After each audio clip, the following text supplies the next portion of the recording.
This is going to be the most personal episode we ever do. So if you want an elevator pitch for just this episode, that's what this is. This episode is why this podcast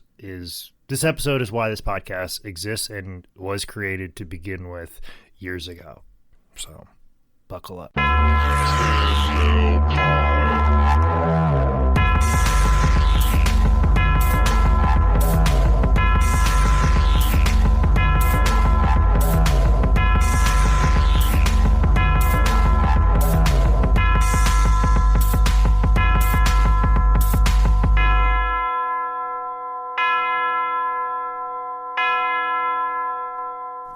Hello, it's Bell Pod. I am Nick Alexander, and I am joined, as always, by the most electrifying man in Forest Entertainment, the Man Scout Jake Maddock. Jesus Christ, if I can do it, you do it again. I was struggling for a third one on like my booking infographic for WrestleMania, and I was like, gosh, I should text Nicholas, but I didn't want to give you that power, so... And still here on his NBA-style 10-day contract, Tyler Wood. Hey, I'm happy to be here bothering you guys for another episode. Yeah, he's on one of those weird contracts where you're like, holy shit, Dennis Rodman played for the Mavs? Yeah. I want to retire with Bell Pod. I want this to be my final podcast contract. Only if you hook up with Madonna. That's your main thing you have to do to stay on here. I'll see what I can do. All right, official Bell Pod Eddie Owen sad warning, because today we're going to cover Cruiserweight Champion, TNA star, Scream Queen, Daffney. So I know Daffney mainly from her work in TNA. That's what I saw a lot of. She was a pillar of the TNA women's division for what I got to watch in my formative years as a teenager watching wrestling. She's a very solid part of it, and I don't feel like she really got the due that she deserved for holding up that division during a very interesting time for that company. So we stopped doing Bell Pod for a multitude of different reasons, and when Nicholas came to me about doing this again and suggested like a 10-episode run and release it and promote it and do it like just wrapped in that, and when I saw that one of the names was Daffney, I felt compelled to come back and do Bell Pod for this particular episode. This is going to be a struggle, but Daffney is, I could go on and on about what she meant to the fans and what she did in wrestling, but hopefully with this episode, I will convey to you the type of person she was and how special she was and how amazing and wonderful she was, and it's very tough for me to say was. So this is going to be the most personal episode we ever do. So if you want an elevator pitch for just this episode, that's what this is. This is why this podcast is. This episode is why this podcast exists and was created to begin with years ago. So buckle up. Shannon Spruill was born July 17th, 1975 on the Wiesbaden Army Air Force Base in West Germany. One of those Air Force brats that were like always have a unique place of birth, and then they just end up in Alabama somewhere randomly. That's always how it works. Like, oh, you were born in Oberhausen? Yep, and now I live in Jackson, Mississippi. So... Clearly born into a military family, mom, dad, and brother, and Shannon had the military brat lifestyle, making tons of moves, including Utah, Georgia, England, back to Germany, until 87 when her dad retired. Once dad retired, they settled down in Atlanta, Georgia, so middle school, high school, college, all in Georgia. In 1998, she graduated from Georgia State University with a degree in film and video production with a minor in acting and music. And she started doing work behind the camera, like production. She was a teleprompter operator and just, getting work wherever she can to get some experience and a little bit of money. And I gotta say, being a teleprompter operator is a fucking skill and a half.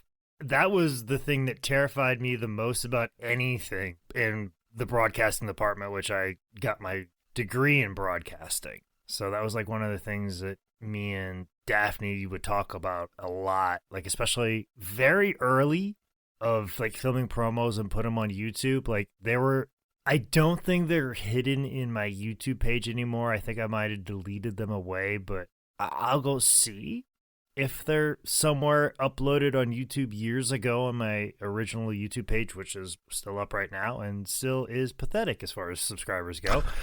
It was like the early concept of the Man Scout character, and I filmed a lot of them over at the house that Daffney and Mason were staying at, and she kind of like, all right, well, this is what we gotta do. This is gonna like, and she was like psyching me up for it, and then like giving me blocking. Like she almost ended up directing like the proto Man Scout character vignettes that were on YouTube, but they were just filmed so poorly. They weren't lit. This was back in tapes. They were just very weird, but like the content was good, mostly because Daffney was involved. And between the two of us, we kind of figured it out. And like there were times where it was like we had to be on camera, but then Mason held the camera, and he's the worst fucking cameraman of all time. So there'd always be something. But yeah, when it came to production and we were filming promos, like she was all over, like, hey, all right, be here, do this, and then like she would direct the whole thing. And she was great. She was always fun to film stuff with and do weird stuff like that. Wait, Caleb Conley Mason or yes, a different Mason? Okay. Whenever I refer to Mason, I am talking about Caleb Connolly. Mason dated Daffney for shit. years. I didn't know that. You did? Well, I mean, that's how she ends up at High Spots. So we will Jesus. probably get into that discussion. But I don't think I'm breaking kayfabe or invading Caleb's privacy to say that his real name is Mason Burnett. I'm sure there's a Wikipedia page with him in Impact with some stupid look on his face with blonde hair that says his real name is Mason Burnett. So I don't think we're gonna blow up anybody's spot or give away somebody's privacy rights here on 10 Bell Pod. But yeah, when I refer to Mason, it's going to be like that because a lot of the instances with them, it's him as Mason, not as so much as Caleb Conley. It's not like saying like, oh yeah, Daffney and Caleb Connolly. It was always like, you know, Daffney and Mason and Daffney for probably the first 6 or 8 years that I knew both of them. Shannon would later get a casting agent who started sending her out on auditions. One of those auditions would be with WCW, who was trying to cast the role of David Flair's crazy girlfriend. Before we get into that, 1999, she debuted in 1999. Somewhere earlier in that year, she married guitarist Rich Ward, who would later become the lead guitarist of the band Fozzy, who is currently fronted by Chris Jericho. They're okay. I wouldn't even go that far. That's Shut your mouth. I like Judas. Your mouth. Stop this. No, stop having this conversation, okay? You can't listen. You don't want to fucking work, okay? Like, I'm purposely wearing the logo on my shoulder. I don't like that type of rock music. Chris is one of the nicest people to me there. Yes, okay? I'm sure he's a good dude. Let's not talk about his singing, okay? Because I have my opinions and I'm not going to share them. I too like Judas. I like it. But I also have some inside baseball shit that I shouldn't fucking know. Like, what about Judas? No, about Daphne told me some things that you heard from Rich about Chris when he first started singing. Obviously, I think Chris is far better at performing and being a rock star than he did in the very early days of Fozzy. But it was a journey to get there. That is all I will fucking say. So, like, I'm becoming a better singer. Shut your fucking mouth. I think he has a good like metal-y voice. He's not bad. I think he grew into it. I think Chris would even agree that early Fozzy stuff isn't fucking great because he wasn't great. And I think the Fozzy stuff now is better because Chris would even say he got better. That's a fair statement that he's not going to get mad at, okay? We just said Fozzy's not for us, Jake. That's all we said. You don't think one of our fans is going to isolate a clip and then tag him in it? Oh, that's fair. Yeah, he does check Twitter a lot. He's on. Yeah.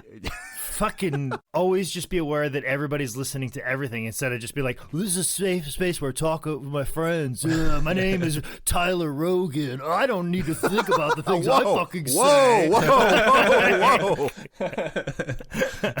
I hope they isolate this. Chris, I loved your match with Shawn Michaels in 2008. That's one of my favorite ones. That's fantastic. I loved your first book. I haven't read the last 3, but the first one's amazing. Oh, the last one's great. Last one's fucking incredible because it's just all data, and I love that. Yes. Oh, that's the one that's lists his matches? Yep. Ooh, all right. Yes.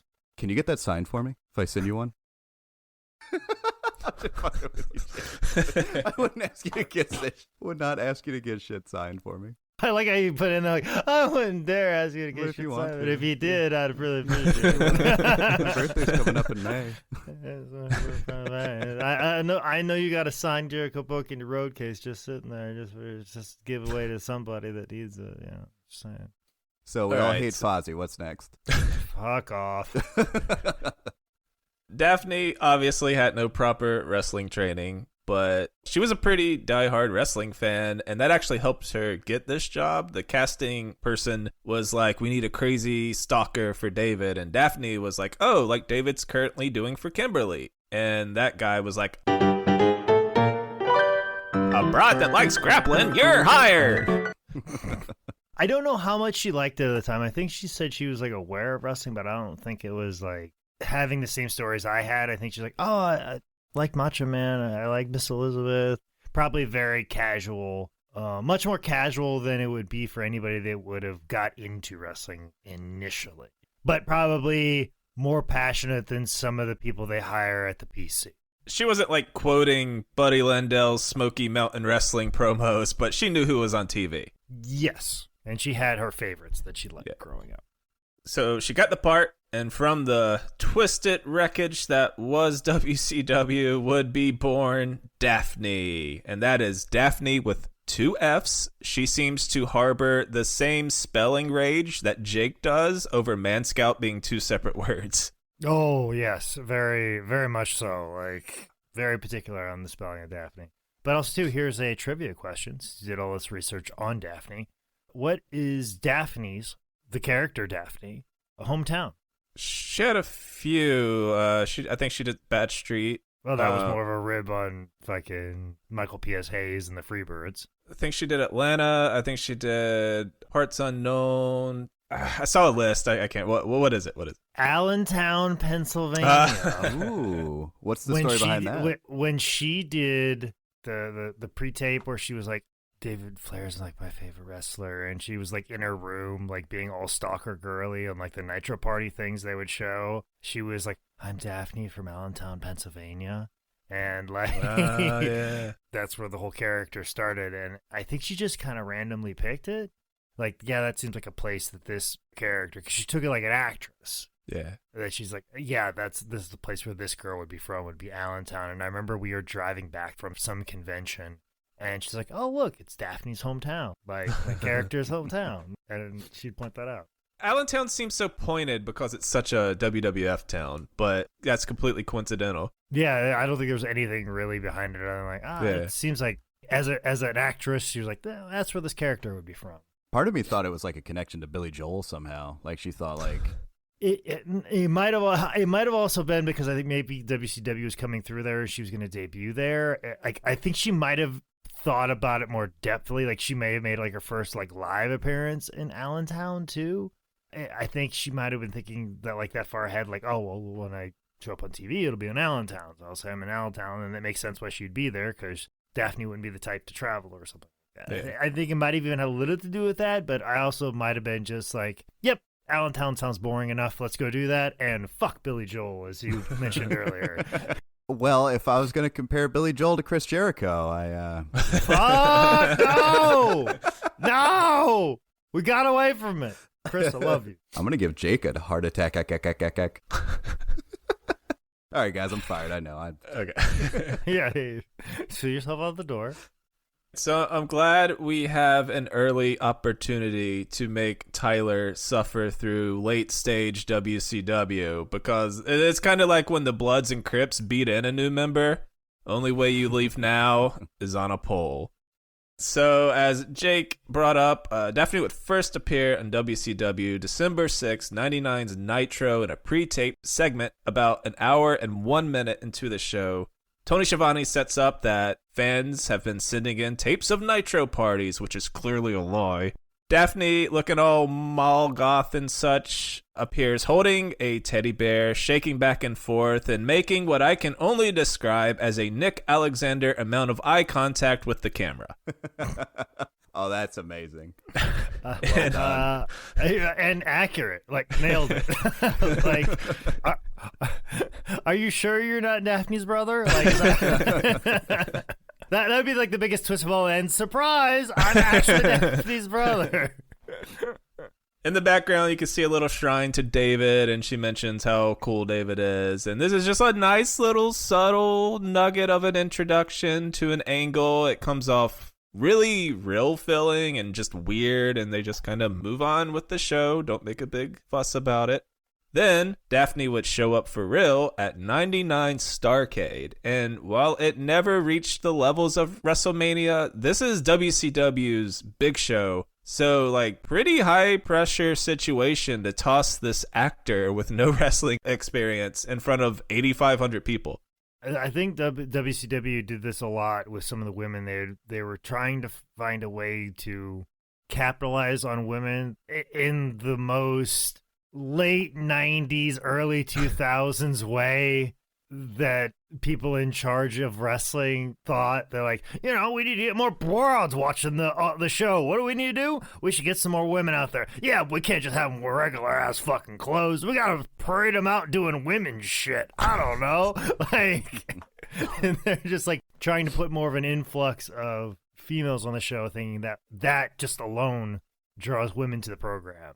And I remember them taking a lot of Nitro girls at this time, and then obviously going to actresses and like, we can't have women wrestle. I know there's women wrestling right now, but fuck, let's get some models in here and do something with them. Like, just that backwards of thinking. But sometimes that leads to some amazing people showing up. Like, people gave diva searches a lot of shit, but there was some really good, talented people that made careers out of that opportunity. You look at someone like Maria Kanellis and the fact that she's, basically married into wrestling to an extent. And the way they found Daffney was no different than some of the model searches they would do, just doing an open casting call, and they found somebody that ended up being in wrestling for decades. So that was something that always came up with Daffney, especially when she was like taking her wrestling very seriously, and people would be like, what do you think about these diva search girls getting opportunities straight out of a casting call or finding them in fitness models and then giving them a contract? Daffney would be like, how do you think I got here?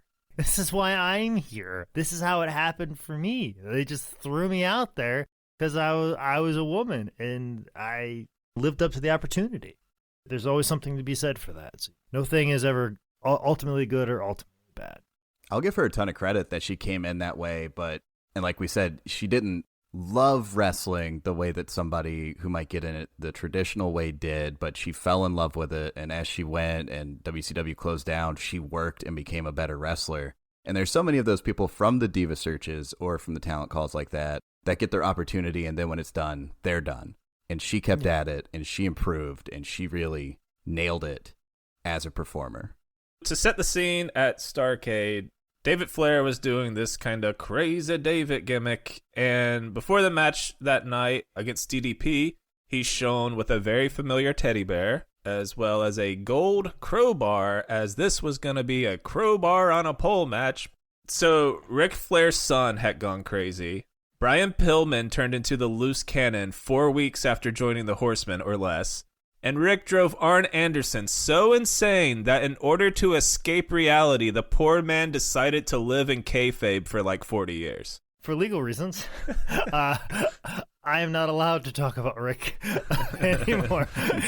People do listen, and people like to isolate clips of things that I say and send them to Ric Flair. Conrad. So, once again, Tyler, I know you want to think this is some sort of safe space where we could say whatever in Roganville, but people actually pay attention to what we do and isolate what we say and threaten to sue you.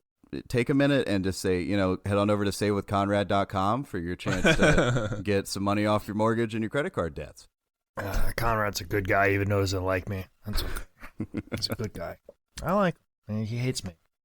During the match, David is the first to get the crowbar off the pole. He gives a swing and misses. He eats a diamond cutter from the Yoga Man for the loss. But because this is such a heated blood feud that it needed a crowbar and a pole blow-off, DDP puts David on the top turnbuckle, gives him another diamond cutter before picking up the crowbar and honestly aiming it at David's dick. But Daffney runs out and lays on top of him, and commentary is like, hey, isn't that the girl from Nitro like 2 weeks ago? She pulls David out to safety, and this is her first on-camera pro wrestling experience.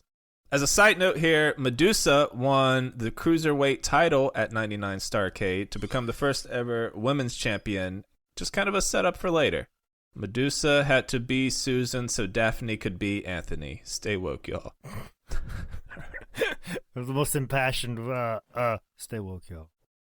The next night on Nitro, December 20th, 99, Daffney is there and is backstage innocently trying to get a Surge soda when Vampiro and his posse of Twilight fanboys start flirting with her. Daffney knees one of them in the dick and bites him in the nose. Vampiro calls her a crazy bitch and pushes her, which causes Daffney to snap and run off and tell David. So next segment up, her and David Flair come down to the ring and attack Dave Penzer with a crowbar. Vampiro comes out, they attack him, and sure, this is a very limited role, but Daffney is crushing every aspect of this, especially for an actor plucked out of a casting call. She's on national TV to WCW's audience, which had to be upwards of 5, 6, 7 people at the time. Throwing shade on WCW viewership, which their ratings at the time, because of how cable was probably anywhere of 3 million,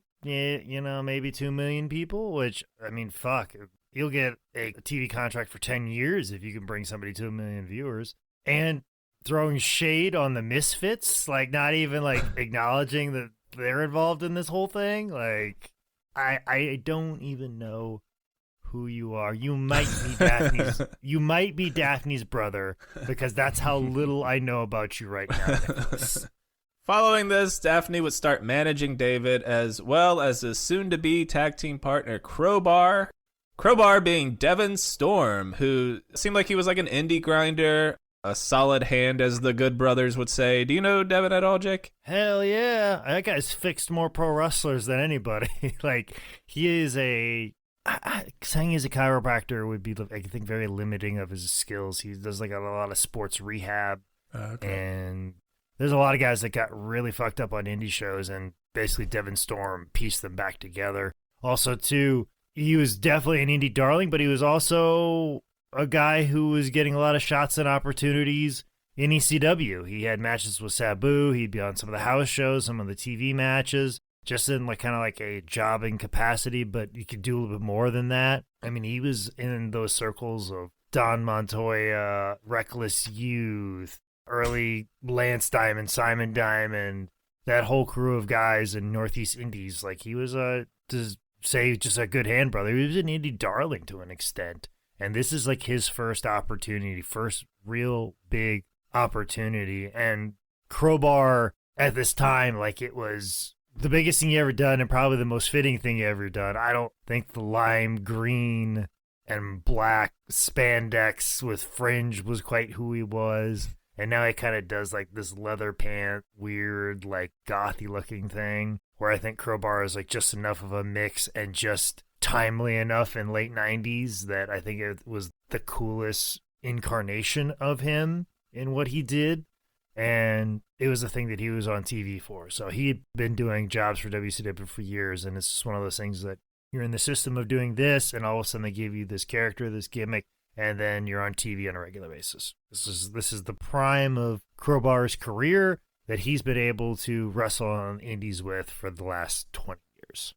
Daffney said that during all this, pretty much right away, she was going to WCW Power Plant on her off time, just learning everything she could. It was Shane Helms that taught her how to lock up. Crowbar was teaching her all types of stuff, and obviously the Power Plant trainers. Crowbar would even fight to get her spots and bumps in the matches, so Daffney is clearly interested in the business, or at least being good at it. She had an athletic background, I think playing soccer. Throw in the acting experience. She's young. She's attractive. It's not a bad little mirepoix for a pro wrestler. And you just mentioned it very quickly. Yeah, Shane Helms had been friends with Daffney for years. They were close friends and kept together for a very long time. And Shane was always pushing for her and helping her out and always had more than enough time to teach her something. And Shane, being a tremendous teacher, was able to teach her a multitude of different things. And of course, if you're smart and you're seeing what's going on the other wrestling promotion, like Lita is one of the biggest things going, and she's in this mix of like a male tag team. And Lita's very much like this kind of like punk alternative girl, not your typical like, pretty girl that most girls might be turned off by. And WCW has kind of an equivalent of that in Daffney, in that like here's this girl, she's more of a goth. She's not so much of a punk or a rocker or alternative, but she's emo, so she's appealing to a particular demographic, but at like a very small market that's not being serviced in this world of wrestling.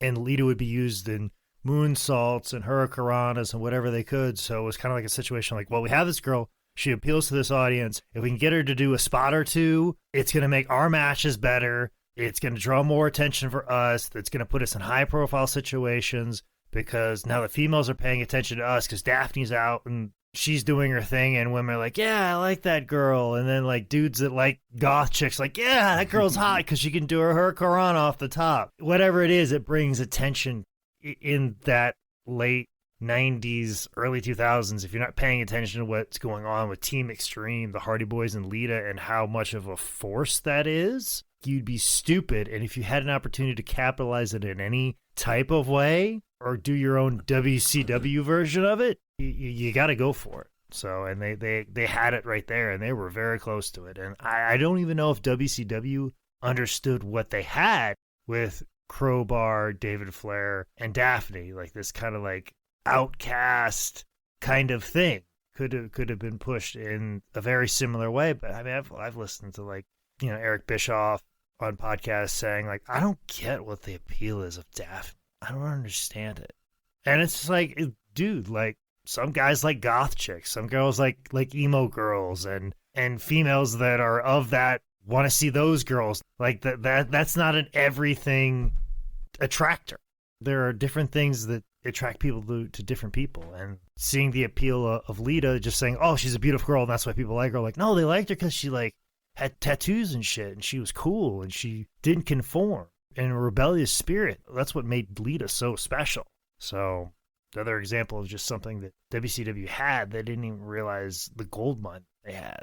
I don't know if racist is the right word, but It always emos is. and goths are completely different people, Jake. I know. Sure, we're just in a space.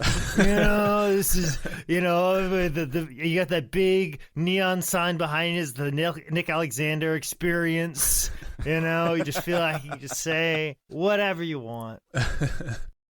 To WCW's credit, which I have literally never said, they saw Daffney putting in all this work and how well she was doing, and they offered her a contract extension past the small 4-week part she was originally offered.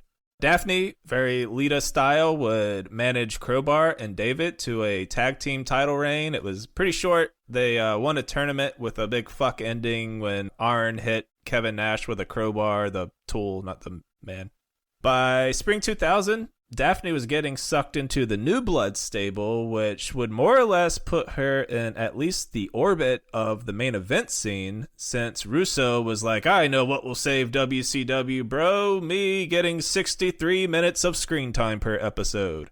By March, Daffney would start getting into the ring, first with some dark matches. She teamed up with David to take on XS. Then on May 8th, 2000's Nitro, Daffney would have her first ever TV pro wrestling match against Elizabeth.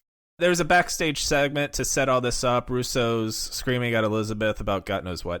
She says it's time for her to learn some tough love by facing Daffney. And they get into it. Liz pops Daff in the mouth, snapmares her. And for two people that are not classically trained, it was beautiful. It's like perfect. But Medusa runs out like, I don't know, 20 seconds into this and breaks it up and ends in a DQ. Daffney looked amazing, especially for somebody half a year into the wrestling business as a whole. And then you had Elizabeth, who has been a part of wrestling for nearly a decade. She seemed more out of place than anything in this. She didn't seem very comfortable in the ring at all. And props to Daffney for this one. I think Elizabeth said multiple times she didn't want to be in the ring. She seemed very nervous coming out to the ring, and oddly in like black and white camo too. Like that was weird. That was an odd choice for her, who wore like fucking prom dresses her whole career or whatever. Yeah, you know, she served a tour over in Desert Storm. That was just No, who had to educate you and everything? She was part of the No Limit soldiers that were there. Do you not remember that?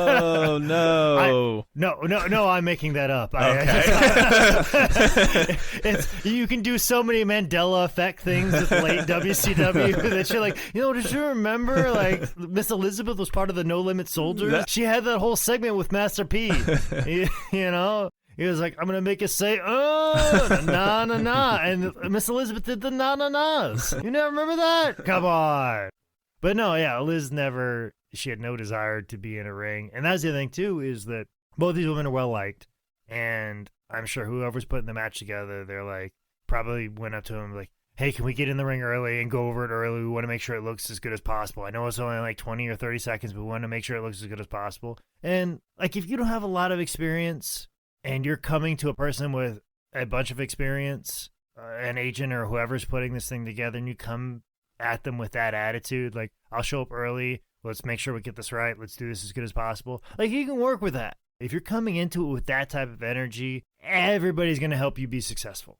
Nobody is going to put you in a situation where you fail or look bad or look horrible. All you got to do is just come with that energy and approach somebody with experience and patience, and you will put out a product that you'll be happy with. And of course, like, I'm sure Medusa probably ran out early too, because Medusa hated Daffney.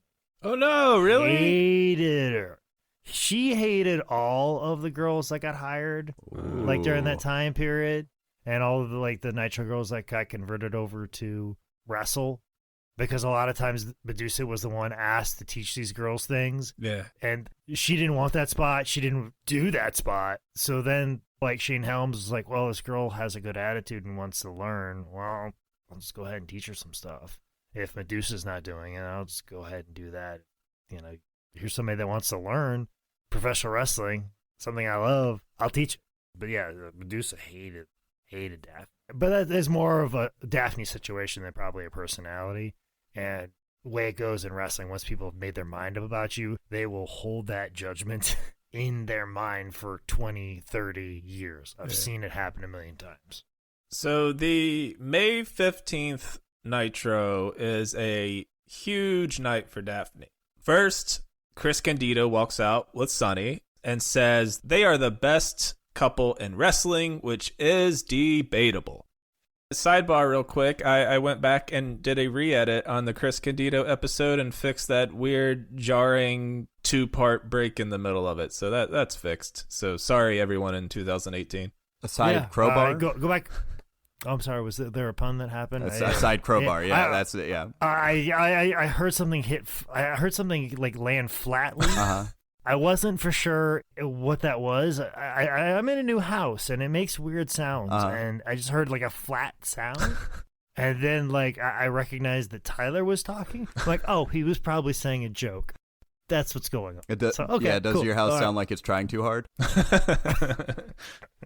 Chris issues an open tag team challenge where he'll put his cruiserweight title on the line, which I don't know. That doesn't make sense. Out walks Crowbar and Daffney, and we kind of blew through this match when we covered Candido, but this match is so fun. Like we've established, Crowbar, experienced indie dude. Candido is incredible, so all their spots are awesome. But I have to give credit where credit is due. Yes, Tammy Cinch is obviously a succubus whose life force is fueled by the suffering of others. But she crushes this match. She reverses a suplex into a cradle roll-up that was goddamn Bryan Danielson level. She hits a swinging net breaker on Crowbar, and I was like, he's either a god-tier seller or someone needs to put the fucking rocket ship on Sonny.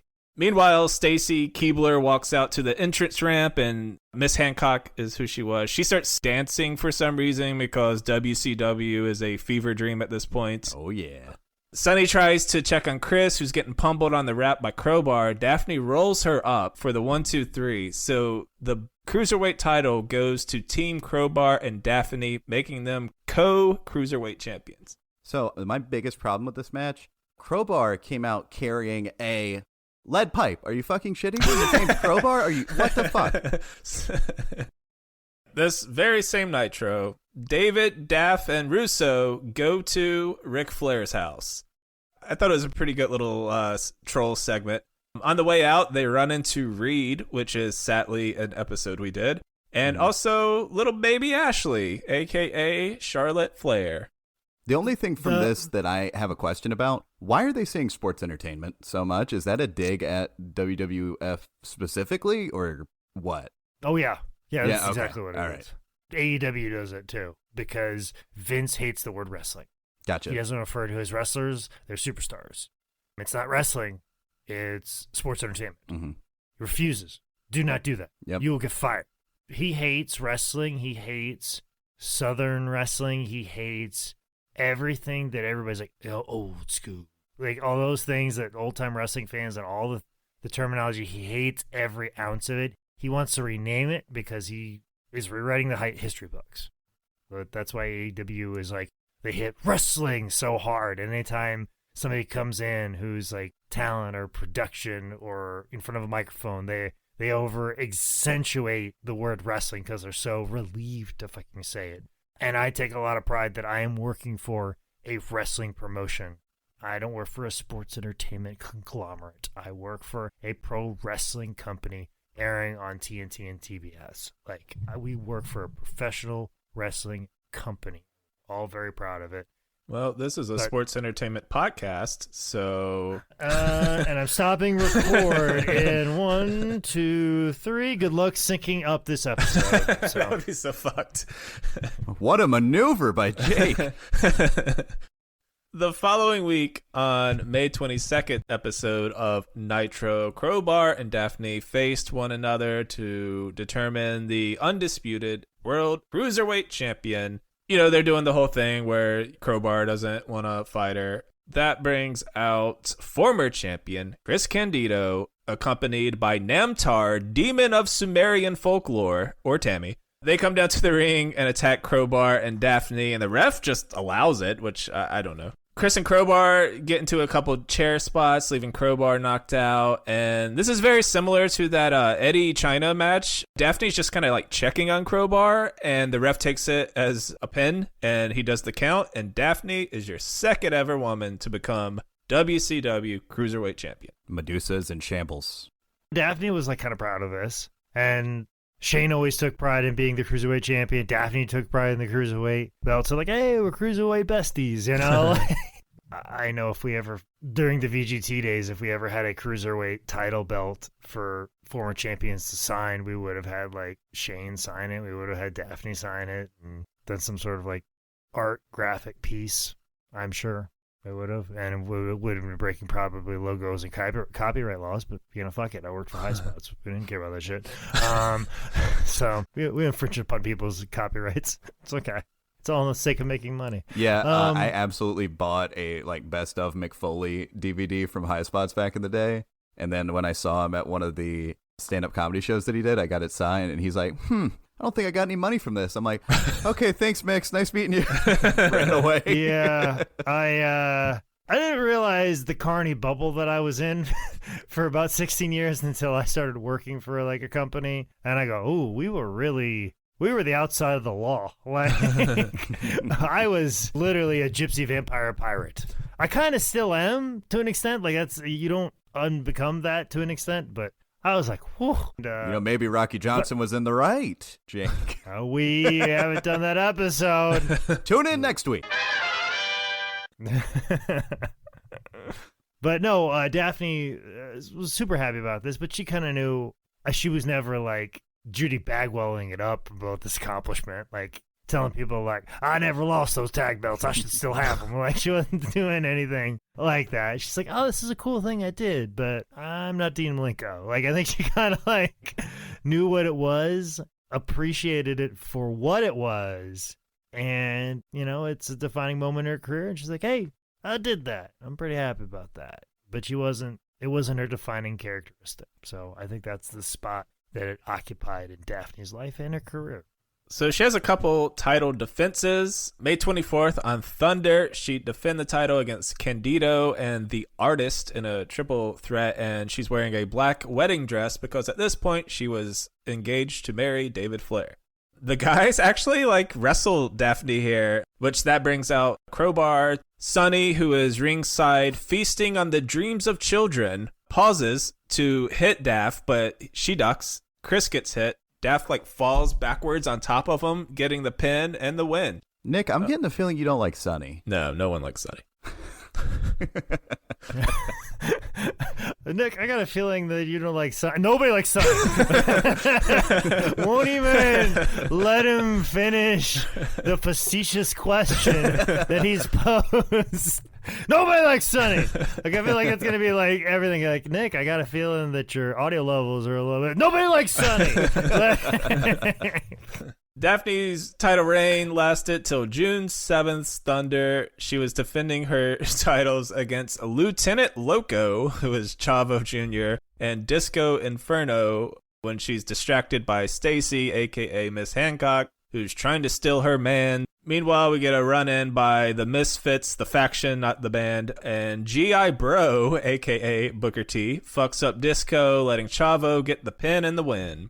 So, like father, like son, David Flair was out there hoeing, and he ended up leaving Daffney for Stacy Keibler, setting up a match at 2000's Bash at the Beach, a wedding gown match where in order to win, you have to pull off the other woman's dress because 2000 WCW is just the Kmart version of the Attitude Era.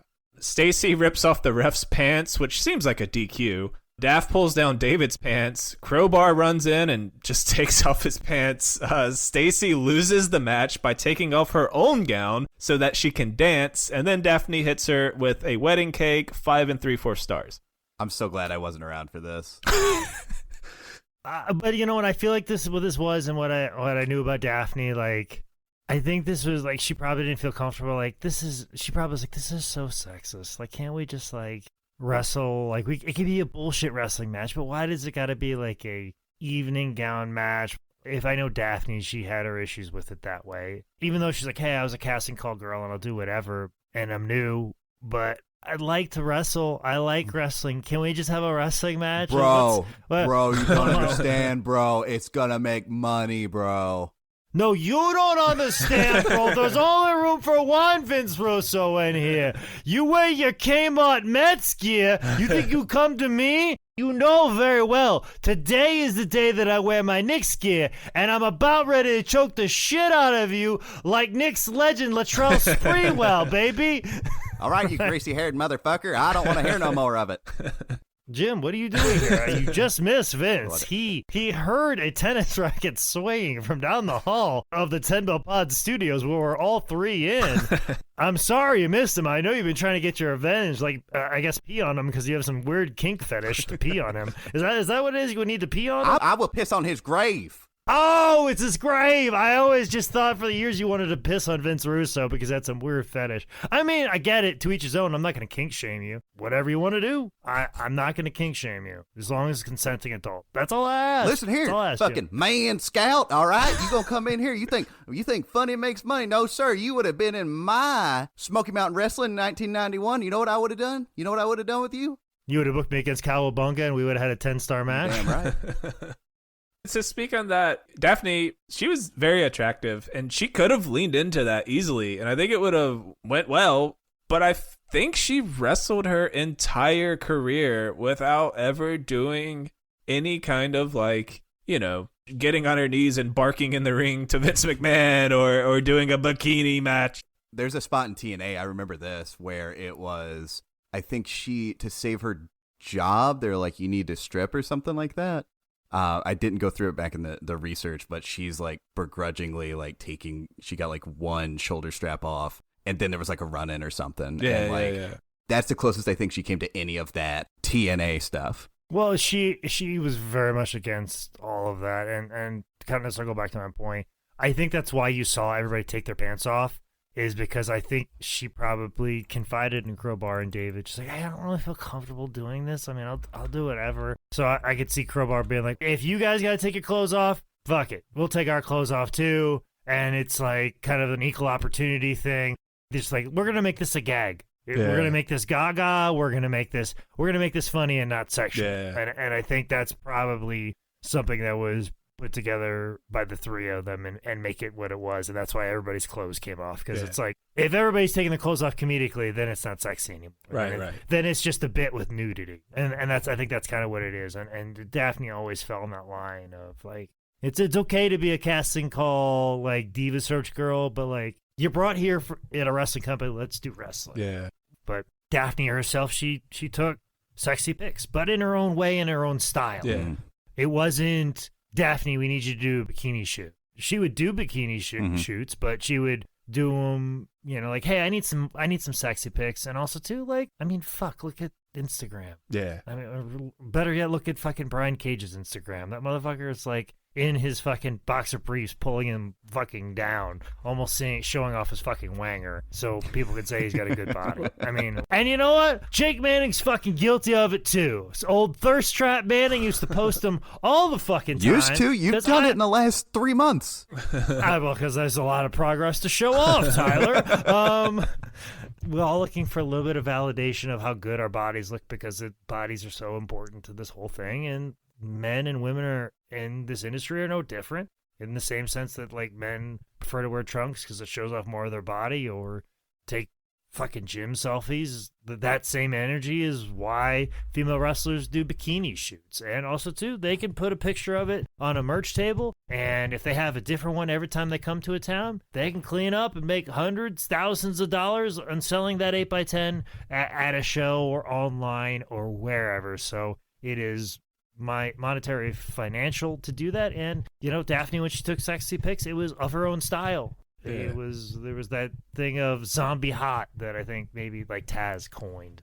I think that's the thing. It's the difference between a female wrestler wanting to express her sexuality and doing it willingly, as opposed to a pervy writer coming up and being like, you know, what if you took your top off, you know, and like, I'm your boss, so you have to, you know. And that's why like it's important to have female agents and female coaches so they can have those discussions and do the things that are necessary for a female match to appease all the things that people are looking for in a female wrestling match: athleticism, beauty, strength, and even just a little sprinkling of sexuality. And that's what makes female wrestling so wonderful and beautiful, because you paint with such bright and beautiful colors.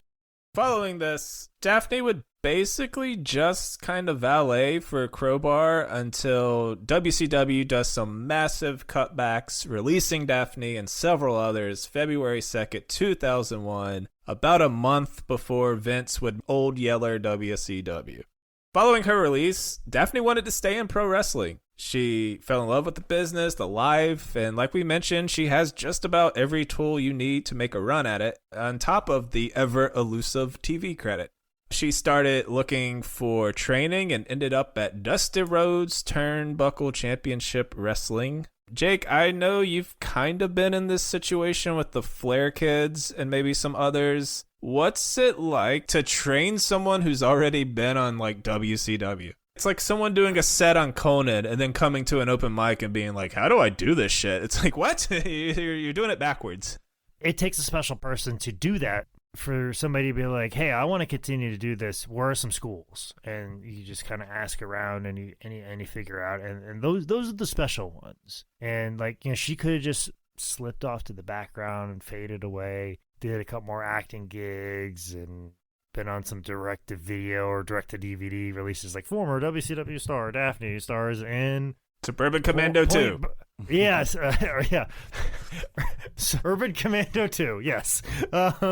She sought out, like, I need to refine, I need to get better, I want to do more of this, and I was what I was. And there was a lot of that, actually, because there was a lot of people that got thrusted onto TV way too soon during this whole Monday Night Wars thing, that the ones you saw really stick around were the ones that sought after the Les Thatchers, the Danny Davises of Ohio Valley, sought after opportunities in the Super 8, sought after the promoters that were in Florida that was kind of having a little bit of an indie boom to an extent, the people that sought after the Jesse Hernandezes and were wrestling at the Frankensons flea market and look for those opportunities to continue to wrestle and keep their dream alive and trying to find ways into 0-1 or Hustle or whatever promotion in Japan would have them. I just know I have to wrestle, much in the same sense that we see, to your example of comics that they do a Tonight Show set, and they're just like, I gotta keep going. I gotta keep doing the mics, or like I'm in town headlining in Charlotte, but I'm driving up from Atlanta. Why don't I go to Greenville the night before I headline and see if they got any mics or something like that? You have to have that compulsion that drives you forward with it. After some training, Daffney spent 01-ish, 02-ish working local shows, grabbing some spots with Turnbuckle Wrestling, and also another little promotion Dusty was helping start, NWA's version of TNA, where she'd wrestle in valet.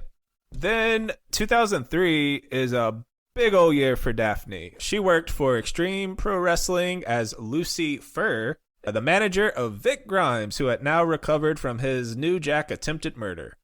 April 26th, she would debut in Ring of Honor and become a manager for the Second City Saints, CM Punk, Colt Cabana, and Ace Steel. Is this about the time she started dating CM Punk? And then we'll move away from this. We'll keep moving. This is a very awkward situation. Once again, because my friendship with Daphne, because my friendship with Colt Cabana, with my friendship with Mason, and then also, too, my working relationship with CM Punk. This is the weirdest quandary I've ever, and this is the way wrestling works sometimes. You walk into a room and you're like, oh, there are all types of things we could be talking about right now. Let's talk about none of those because it makes the room awkward. So let's move on past that. She was wrestling as Lucy Fur, and I forgot that was a thing she did. I forget it all the time, and I'll be going through results, and I'll just scrolling through, and I'll just see Lucy Fur, and it'll wash over me, not even realizing, oh shit, that was fucking Daffney. Yeah. That whole Lucy Fur era, for me, it's like of a band, it's like the lost years of Daffney Unger in my book. Even as a friend, I don't hear a lot about that time anyways, and I think she was kind of going through it as well, because here's this thing that she wants to do. It's a compulsion that she wants to do it. And at this moment in time of 2003 to 2007, it is paying as little as fucking possible. And the fact that you ask for any amount of respect, you get fucking laughed at by a guy who's running shows in fucking Lancaster, South Carolina. And they're like, how dare you ask for a monicum of fucking respect? How dare you? And your rate? Do you expect to work for that price? And when it's really a fair price that pays for your travel expenses and everything to be there, and there's not a lot of people running, so you kind of just gotta fucking take it. So yeah, I think she doesn't talk about this a lot because I think she was going through a lot. I think there was a lot going on, and then maybe even some personal stuff as well too. Also in 03, Daffney was diagnosed with bipolar disorder. Or as people in 2003 called it, have you just tried being happy? What do you have to be sad about? And of course, just drink more water. July 2003, she was signed to WWE's old developmental territory, Ohio Valley Wrestling, and it didn't seem like the funnest thing for her. She ended up injuring her knee, first of all. I think that troubled her forever. They shot down most of her ideas, and on top of that, she said she felt like JR didn't really like or get her, and she was released December 17th that same year. After getting to WWE and getting released, Daffney was feeling pretty defeated, and she actually quit. She sold her wrestling boots to her roommate Mickey James. She started working at a gym and just trying to decide what was next for her. Jake, let me know if this is the wrong date, but in 2006, it seemed like she took a one-off booking, and she said that like getting back in the ring and hearing those fans and working a match, she was hooked all over again. Yes. Was that one-off booking like a Wrestle Birmingham show? I think so, yeah. Okay, because I think she was living in Alabama at that time with maybe her mother. And it's so weird that she quit wrestling, but I don't think I don't know how true that is. Like, I think she probably quit just, I'm done wrestling, but I'll still be around it. Because I kind of would be like at a show and then somebody like, oh, Daffney's here. And I remember she did a shoot interview with Michael back when Michael was running high spots out of his house. And Michael just started doing shoot interviews, and then this was like his first female wrestler he was going to interview, and he would just do them at his house in like his upstairs bedroom. And as 2003, 2004, Michael was smart enough to realize, oh, that comes off as creepy. Now, Michael may glaze over that fact, like, that doesn't sound creepy at all. But I think 2003, 2004, Michael was very aware, like, hey, telling a woman to come over to my house and film something in my guest bedroom, that sounds creepy. Like, I think he was self-aware enough, and he had his first wife, Kirsten, stick around while he did this, so that way Daffney felt more comfortable. Yeah. Well, now you could say, come over to my house and film a podcast, and any comic fucking wrestler makes no difference would just be there in a fucking heartbeat or a second or Zoom. They wouldn't even think about it. Where that was a very weird thing to say at that time. And when Daffney got there, she hit it off with Michael's first wife. Michael's like, hey, this girl's pretty cool. Seems like a very, very interesting person. Had a great interview with her. Actually hung out a little bit after.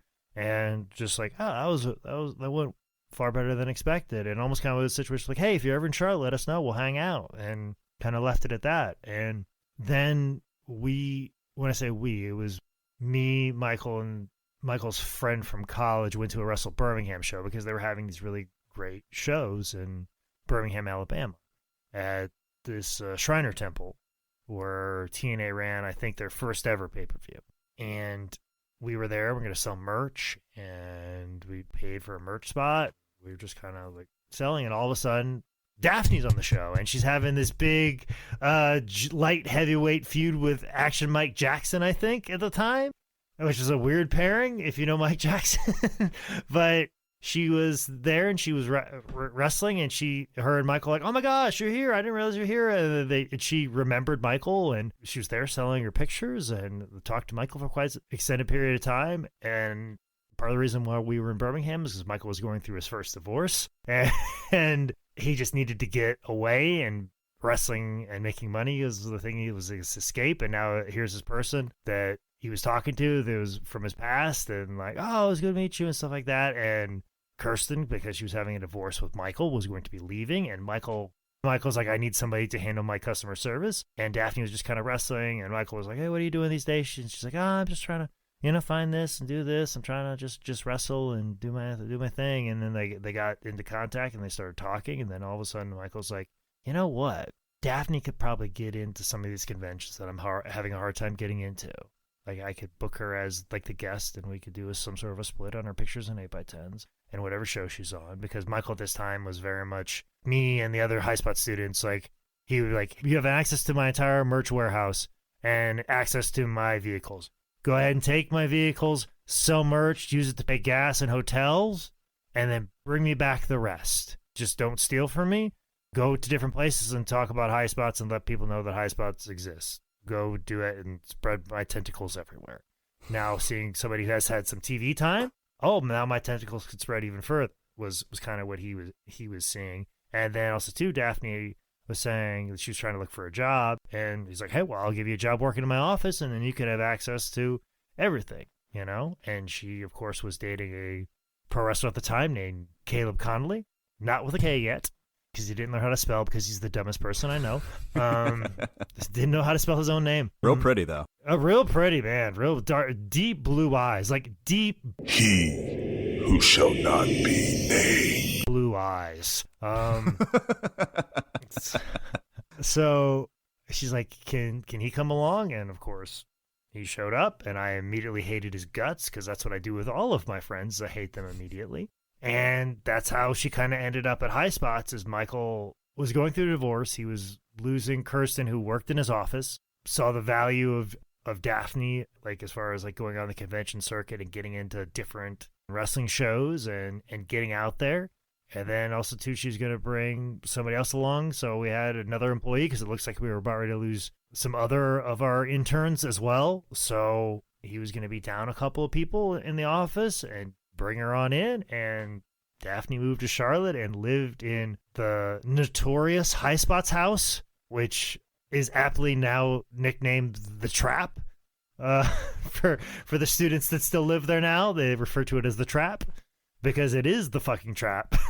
It is a very rundown house, and there have been no renovations done to it whatsoever, and wrestlers have been living there for 15 years now, and a multitude of famous wrestlers have come through there and partied there, drank there, slept on the floor, and done multiple things in that High Spots house. And Daffney and Caleb moved there just for kind of an opportunity for a fresh start, something different, and that's where me and Daffney became friends. From that day forth, she was my friend. We traveled anywhere and everywhere, conventions, wrestling shows. She would speak up for me, get me on a lot of shows that I wasn't meant to even be on, and introduce me to people that I never thought I would talk to, because she knew them in WCW. And yeah, that's how that all kind of started. From that time of I quit, and now I'm around. And I actually met Caleb before he moved to High Spots. And like when all this was kind of happening and it was like a few months away, I went to do an NWA Anarchy show, and Daffney was just there because Caleb was wrestling on the show, and she's like, I'm just gonna hang out and I'm gonna watch some wrestling. And she hadn't even like really started wrestling again, like that much. I think she was just wrestling for Wrestle Birmingham and just doing that. I don't think she knew if she wanted to wrestle again, but she's just like, my boyfriend's wrestling, I want to see the show, cool, I want to be around wrestling. And she would just be in the back. She'd just be in the back, just hanging out, and just be the coolest person there. I'm like, and here's all these young guys, and a lot of them didn't do fucking fuck all. And they thought they were super important. And, you know, here's Daffney, who's actually done a thing or two. And she's just like, yeah, I showed up a little early, do a little training in the ring, and, you know, and just was like the most low-key, coolest person in the locker room. So it always works. The person with the most TV time and most notoriety turns out to be the coolest person in the locker room because they got nothing to prove.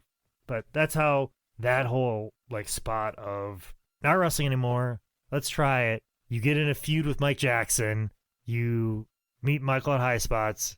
He has an employment need. You fit that need. Now you're in a High Spots. And now you're friends with a guy who dresses up like a Boy Scout for over 2 decades. So, ta-da. In July '07, Daffney made her wrestling debut for Shimmer, where she was used as a manager, a wrestler, also wrestled a little bit as Shark Girl. Tell us a little bit about Shimmer. I mean, Shimmer's obviously a product of Dave Prazak, who, man, what a guy. I had people close to me that have some not great things to say about Dave Prazak, but I've always liked Dave Prazak, especially as a professional, especially as a guy who is a champion of female wrestling. Like, if you don't have Dave Prazak, I would shudder to think what female professional wrestling would look like. He was the guy who worked for Ian and told Ian he needs to start booking female wrestlers on his show.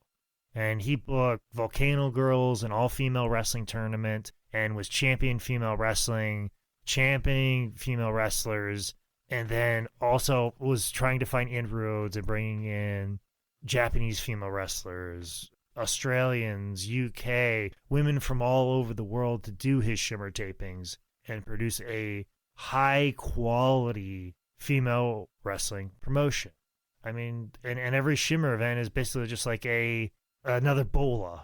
Like, what Bola does for people, like, in their careers. Every Shimmer event does that for every female wrestler. It legitimizes them. It puts people at the top of everybody's radar.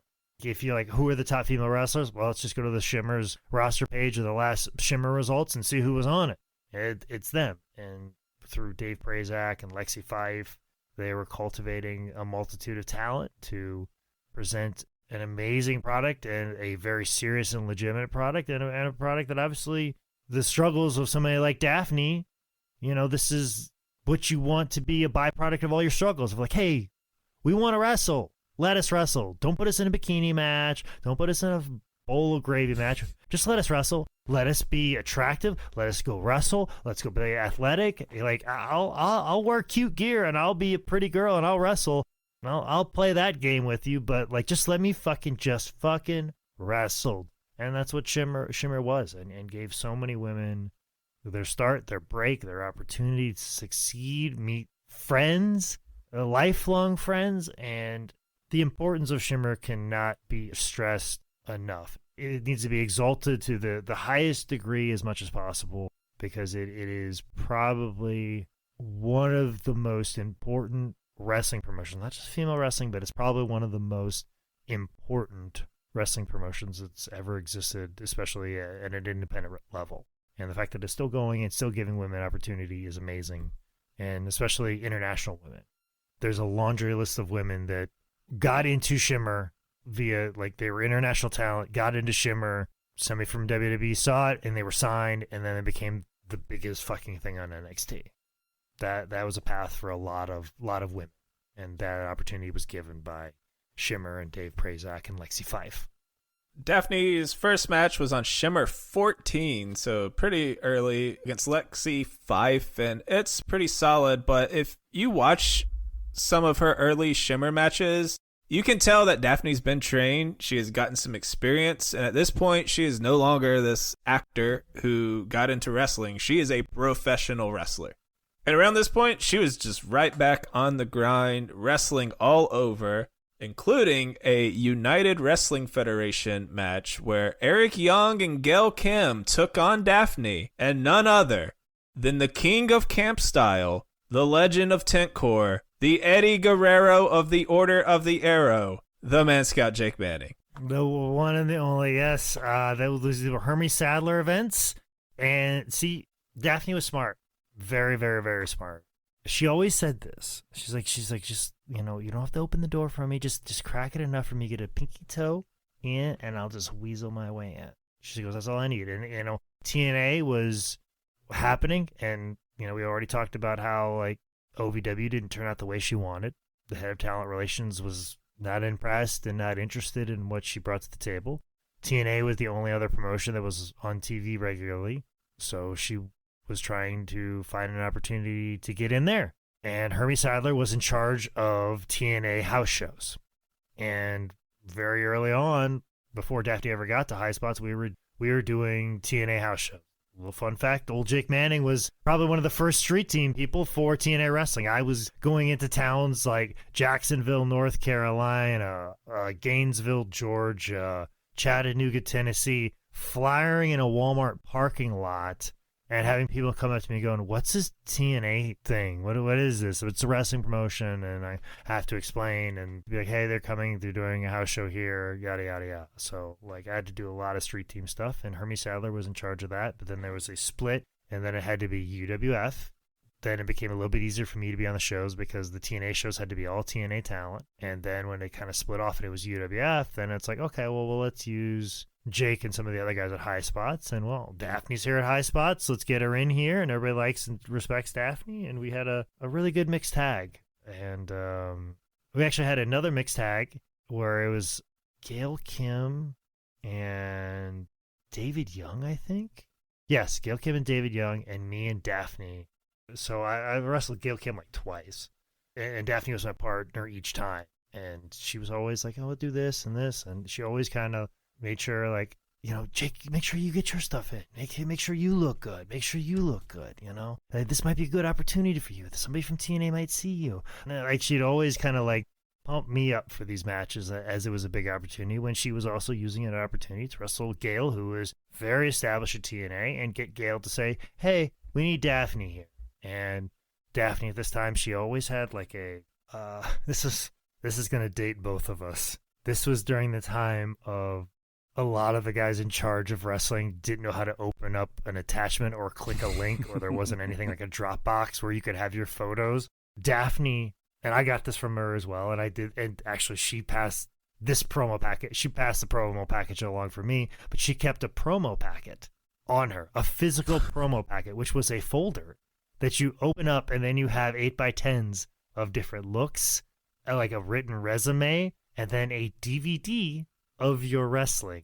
And High Spots had the ability to put typing or a graphic on there of, you know, Man Scout, and have my little Man Scout album right on the DVD, so they could hopefully put the DVD in, watch it, and then flip through the promo pictures. And I remember her talking that she had a meeting with Terry Taylor, and he's like, oh, lots of good looks here. I like this. You came very well prepared. Like, and I remember when she finally got to TNA, I'm like, can you take a promo package for me too? She's absolutely, I'll make sure it gets to the right person. And she was very much a hustler, man. She was determined, especially at this moment in time. She was trying to find a way in. She was trying to find more bookings. She was trying to find the best shows. She was trying to get on them. She would show up to them, even if she wasn't booked. She would email. She was persistent. She would stay on top of people. She would text friends on her show. Like, the amount of work that she did just to keep career going, get to the places that she needed to be, it was like a full-time job. And that's why I always feel like a failure. Like, I'm like, oh, I'm not doing enough, because I was so close to Daffney and saw her hustle. Like, my therapist is trying to talk me out of, like, hustle culture and how it forces us to work too much and makes us feel awful. But I'm like, I don't know. Seemed to work pretty well for my fucking friend. It seems like she had to do a lot of work just to get what she was owed. But there was always, like, a push at this time. And I always liked that, and I liked having her around at that time because it pushed me. When I saw she was doing something, or she was doing a photo shoot, I'm like, oh, I got to do a photo shoot, or I've got to get new pictures, or I got to get new gear, or I got to do this. And, like, I just never thought about that she was really, you get around other wrestlers and they kind of push you a little bit. Like, the more that I've gotten around Danhausen and Effie, like, they pushed me to do some stuff that was a little bit outside my comfort zone, but also get me to do things to help my career along.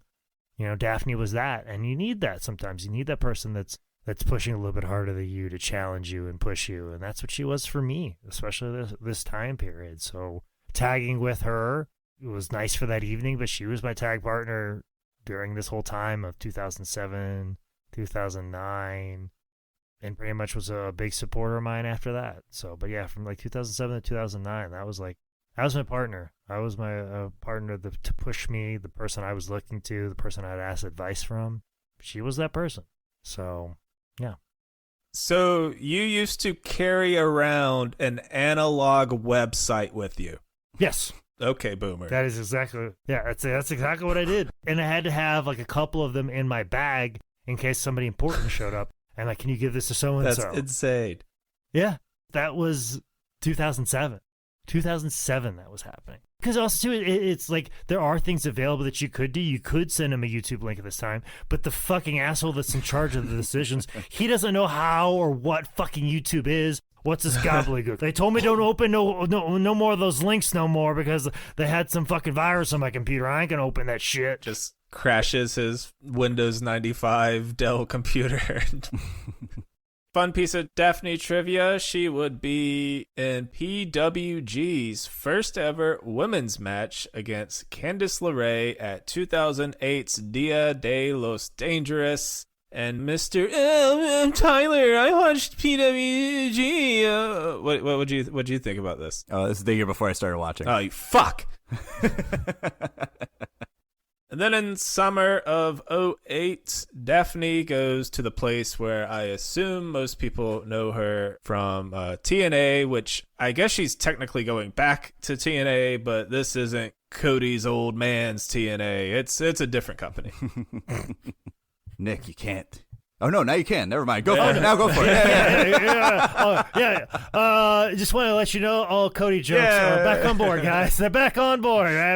You don't have to hold those in anymore. So, Cody, Dusty, hold off on Dustin. Yes. And don't you dare say a bad word about Dakota.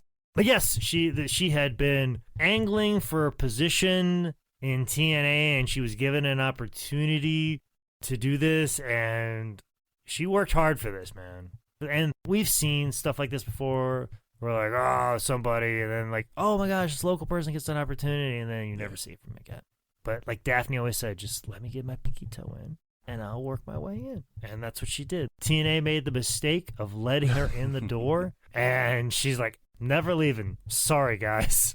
Her debut was presented in a really weird way, where it was like 3 plants that were wrestlers. Yeah. And they immediately acknowledged that. I was shocked that they brought up WCW. Yeah. It's like that part of TNA, like AEW has continued the awesome wrestling spirit of WCW. TNA at this point was continuing the what the fuck storyline spirit of WCW. Her debut is June 5th, 2008. Like Tyler said, she's a plant in the audience, and they're looking for volunteers to wrestle Awesome Kong for the belt and $25,000. They pick Daffney, and Kong just smashes her. But Daffney is doing a great job selling, and man, I love Awesome Kong. Quick thing, too, to note about this entire TNA run, Daffney's still taking spots with Shimmer, Chikara, several other promotions, and I think that's one of the cooler things about not working for WWE is that if creative has nothing for you, go do some indie spots, go sell some merch. That's exactly what Daffney would do, and she did an awesome job making Awesome Kong look like $1 million, and Kong appreciated it a lot, so much in fact that when Kong would do bookings, she would request Daffney. If she was in the Mid-Atlantic area, she's like, I want to wrestle Daffney. And I remember Daffney was the main event of a show. And Daffney might have been doing Shark Girl at that time. It might have been Shark Girl versus Awesome Kong in the main event. And I remember Daffney being like, the main event, oh my gosh, like all getting herself all pumped up. She's like, normally it's just been squash matches. Now I got to do a main event with Awesome Kong. Like, hope I can deliver. Like, all like the nervous thing like this. Like, Daffney, you're fine. Like, this doesn't have to be Steamboat Savage. Like, this is Orangeburg, South Carolina. It's going to be fine. You're talented enough to make this work. It's going to be okay. And we do a lot of shows like that. And yeah, anytime Kong was ever like booked, she would always try and request Daffney as much as possible. And I was stupid about Daffney's like, hey Kong, I see you're on the show. Like, if you need somebody to wrestle, because just don't give Daffney an opportunity. If you let her get a pinky toe in, she's gonna work her way through the door. Lancaster and Orangeburg are some deep Carolina pools. That's like some B-side Carolina towns. Fucking B-side, son. I don't even know if they made an album for that. Speaking of backwoods North Carolina, September 20th, 2008, I got to go to my first independent wrestling show. It was a PWS show at Hunters Creek Middle School in Jacksonville, North Carolina. Jake, do you remember this show? Yes, I remember you being an awkwardly chubby young There's man. No way in hell you remember like, me. There's no way. I mean, you wearing that stupid El Generico mask and so it not fitting. Yeah, that was... So this event, I got to meet Daffney. I did not know who she was at this time. I don't think I saw her debut on TNA. But I was like, oh, this is a famous wrestler. I'm going to pay $20 to get in the ring. You get to get in the ring, take a picture with them. They give you like a printed out photo by the end of the night. And I go in, I take the picture. I'm nervous, A, because I'm in a wrestling ring and I'm an awkward person. B, it's a pretty woman. And I get in there and take the picture. Very nice. I get out of the ring. I sit down. My dad goes, hey, when you got in the ring, your ass crack was out. And I was like, all right, thanks, Dad. Fantastic. Great to hear. So Daffney wrestled Lexi Fife this night. So interesting that that was her, was that the one PWG? Shimmer. So that was her first Shimmer match, and she's also doing it here at the PWS show. Jake. Oh, this is the one with Ric Flair. Yes, it was a Ric Flair show, yeah. Yes, the El Generico one was 2011, I think, but yeah. Yes, that was a later one, yes. It was a very small venue for to have Ric Flair there. But yes, Daffney wrestled on that show. We got Lexi Fife, and it was kind of like a situation like, we're going to give him a wrestling show as like a giveaway, but you're going to meet Ric Flair early. Like, basically, we're going to have the meet and greet with Ric Flair at some determined location. Then he's going to come out, address the crowd, and then he's going to fucking leave. And then we're going to have a fucking wrestling show. that was pretty much the concepts of all of those. And because we had Daffney, it's like, Daffney got to wrestle on the show. Sometimes she would end up being special guest referee. Daffney being smart, like there has to be an opportunity for a woman to be on the show. This is 2009, 2008. There wasn't the talent pool that was out as far as like female wrestlers. So like Daffney's like, any way I possibly can be on the show, just let me know. And she always carried her special guest referee outfit, was a little skirt with stripes. She always found a way to like, hey, if you don't have female wrestlers on the show, then let me referee. So I think there's like a couple shows that were like, she really she was really gung-ho about being on, and like they just didn't want to book another female wrestler, or didn't know another female wrestler, and whatever reason they would, but she'd be like, okay, well, I'll ref 2 matches. Not like a special guest referee, like, no, I'll be one of the referees. Like, she would do just about anything to be involved and included, and she always made sure she had that. And I think a couple of those shows we did, she was like a special guest referee. And also, too, like, she was trying to get in with TNA. She didn't want to get hurt on an indie show, but she wanted to do something on the show to help sell some pictures later. So she was smart, very, very astute to all of those things. And sometimes we would have those conversations, just like, yeah, I'm doing this because I think this helps with the merch table. Like, hey, I'm thinking about doing this. What do you think? Like, we had a lot of in-depth conversations on, what we should be doing for merch, what should we be doing for gear, what do you do for character? Like, these were all conversations we had a lot going to shows, and especially with shows like this. And you know what? A lot of those shows, she'd help us take down the ring. And especially a female wrestler, if you help me take down a ring, I will murder somebody for you at any moment in time. It's just ready to fucking help out, ready to do it, ready to make sure I stay awake on the drive. Like, Daffney was always great at making me stay awake on the drive. She, I still have this nervous, I don't know if it's a nervous twitch, but like a thing where every time I see a car with one headlight, I always have to pound the roof. It's something I've done since I started wrestling to kind of keep me awake and keep me aware. And I would just always do that. And I was telling Daffney that, and she's like, oh, a padiddle. I know what you're talking about. She's like, it's a padiddle. And she would do it with me and keep me awake. And then she always knew when I was getting tired, I'd always slap my shoulder, or I'd be like punch in the air or something like that. And she's like, oh, Jake's tired. I got to talk. And she would talk and just keep me up like all night. I needed to, because I kind of just refused to let anybody drive, because I can't tell you how many times when I turned it over to Caleb and he would forget to take the exit off 95 and then just keep driving on 95, and we're in Fayetteville when we should be in Charlotte. Or we're in Bristol when we should have been an hour and 15 away from Charlotte. I can't tell how many times that's happened, so I always kind of refused to give the wheel to anybody else. But Daffney would always be the one to keep me up. And, what I know about bipolar people is, they kind of get in a manic state. Sometimes, like, she would be very hyper and at 3 a.m., which on a road trip, great, you're keeping me up. But I could see how that could be a problem, and maybe that's a problem she dealt with. But her problem was actually a thing that probably saved all of her life. A couple of nights that when we were driving, when we had to be someplace, and we had very little time to get there. I mean, she was great that way. And there was a convention probably about this time that we went to, and it was in New York. And this was also kind of like before hotels.com. We would just kind of get someplace and get a hotel. And sometimes we'd stop, but sometimes we wouldn't.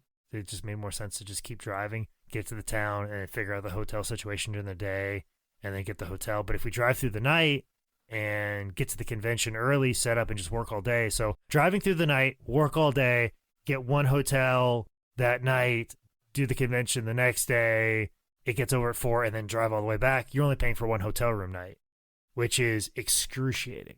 I mean, me just saying it probably makes you want to vomit, but fucking Daffney was fucking cool like that.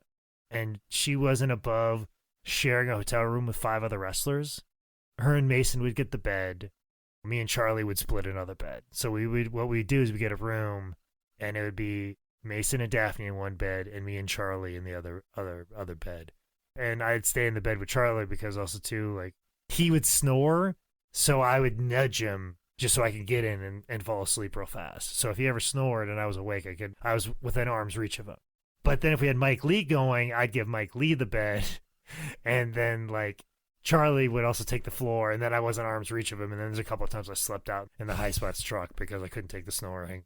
So like, yeah, sometimes we'd have 5 wrestlers in one hotel room. She was never balked at any of it.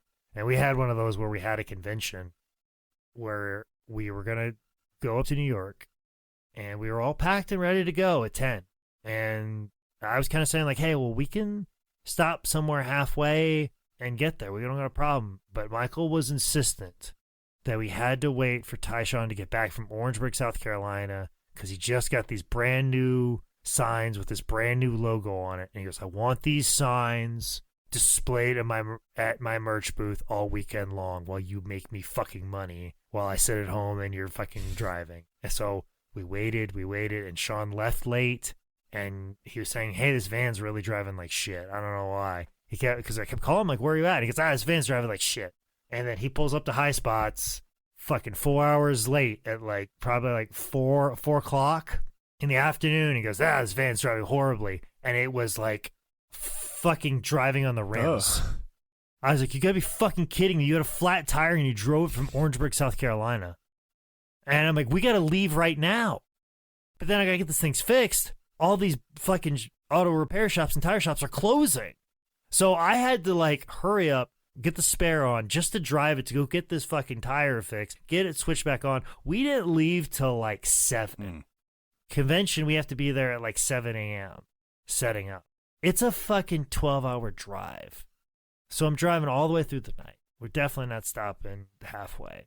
And we get there. Luckily, it's at a tennis club. So what we do, and what I tell everybody, and Daphne's got to meet the public. We don't even have time to go to a hotel. Like, God fucking bless her. And her just being so fucking cool. I was like, Daphne, we don't have time to find a hotel. And I know you got to get ready for your parents. I don't know if you can use the showers here or what, because it's like a tennis club. We're getting the locker room. And like, we kind of sweet talked somebody at the front desk, got her in a locker room. She was able to take a shower, get cleaned up, and be presentable for her appearance. But we drove all the way through the fucking night. She got dressed in a fucking tennis club locker room, and then meet and greeted the fans all fucking day at a convention that was just a fucking nightmare. I eventually peeled off and got us a hotel room. Once again, there's 4 of us. We're sharing one room. And then it was kind of a long weekend. I'm like, all right, well, we'll drive a little bit and we'll get a room. And we've been splitting rooms all weekend long. Let's get 2 rooms. And we spent the night. And then we did that and then got up the next day. And we drove 2 hours. And then the tire on the trailer got a flat on it. And there were no tire shops open because it was a holiday. So, like, I said, fuck it. I took one of the tires off because there were 4 tires on the trailer and it was empty because it was after a convention. I said, fuck it, and just threw it in the back and drove all the way from Pennsylvania back to Charlotte on 3 tires of a trailer. And I was like, I'm so over this trip. But I'll tell you what, Daffney never fucking complained once. And when I was about ready to fucking explode about something not going right, she was always like the person to calm me down. She was basically the Black Widow to my Hulk sometimes at these conventions. But like, we kept talking about those fucking signs that we had to wait for that put us on a bad foot. And there's a legendary photo that me and Daffney would reference all the time on Facebook. And it has that sign and like Charlie's like leaning on it, smiling. And I'm like smiling very fucking sarcastically, and Daphne's like pointing at it and like a big old smile that's fake as fuck.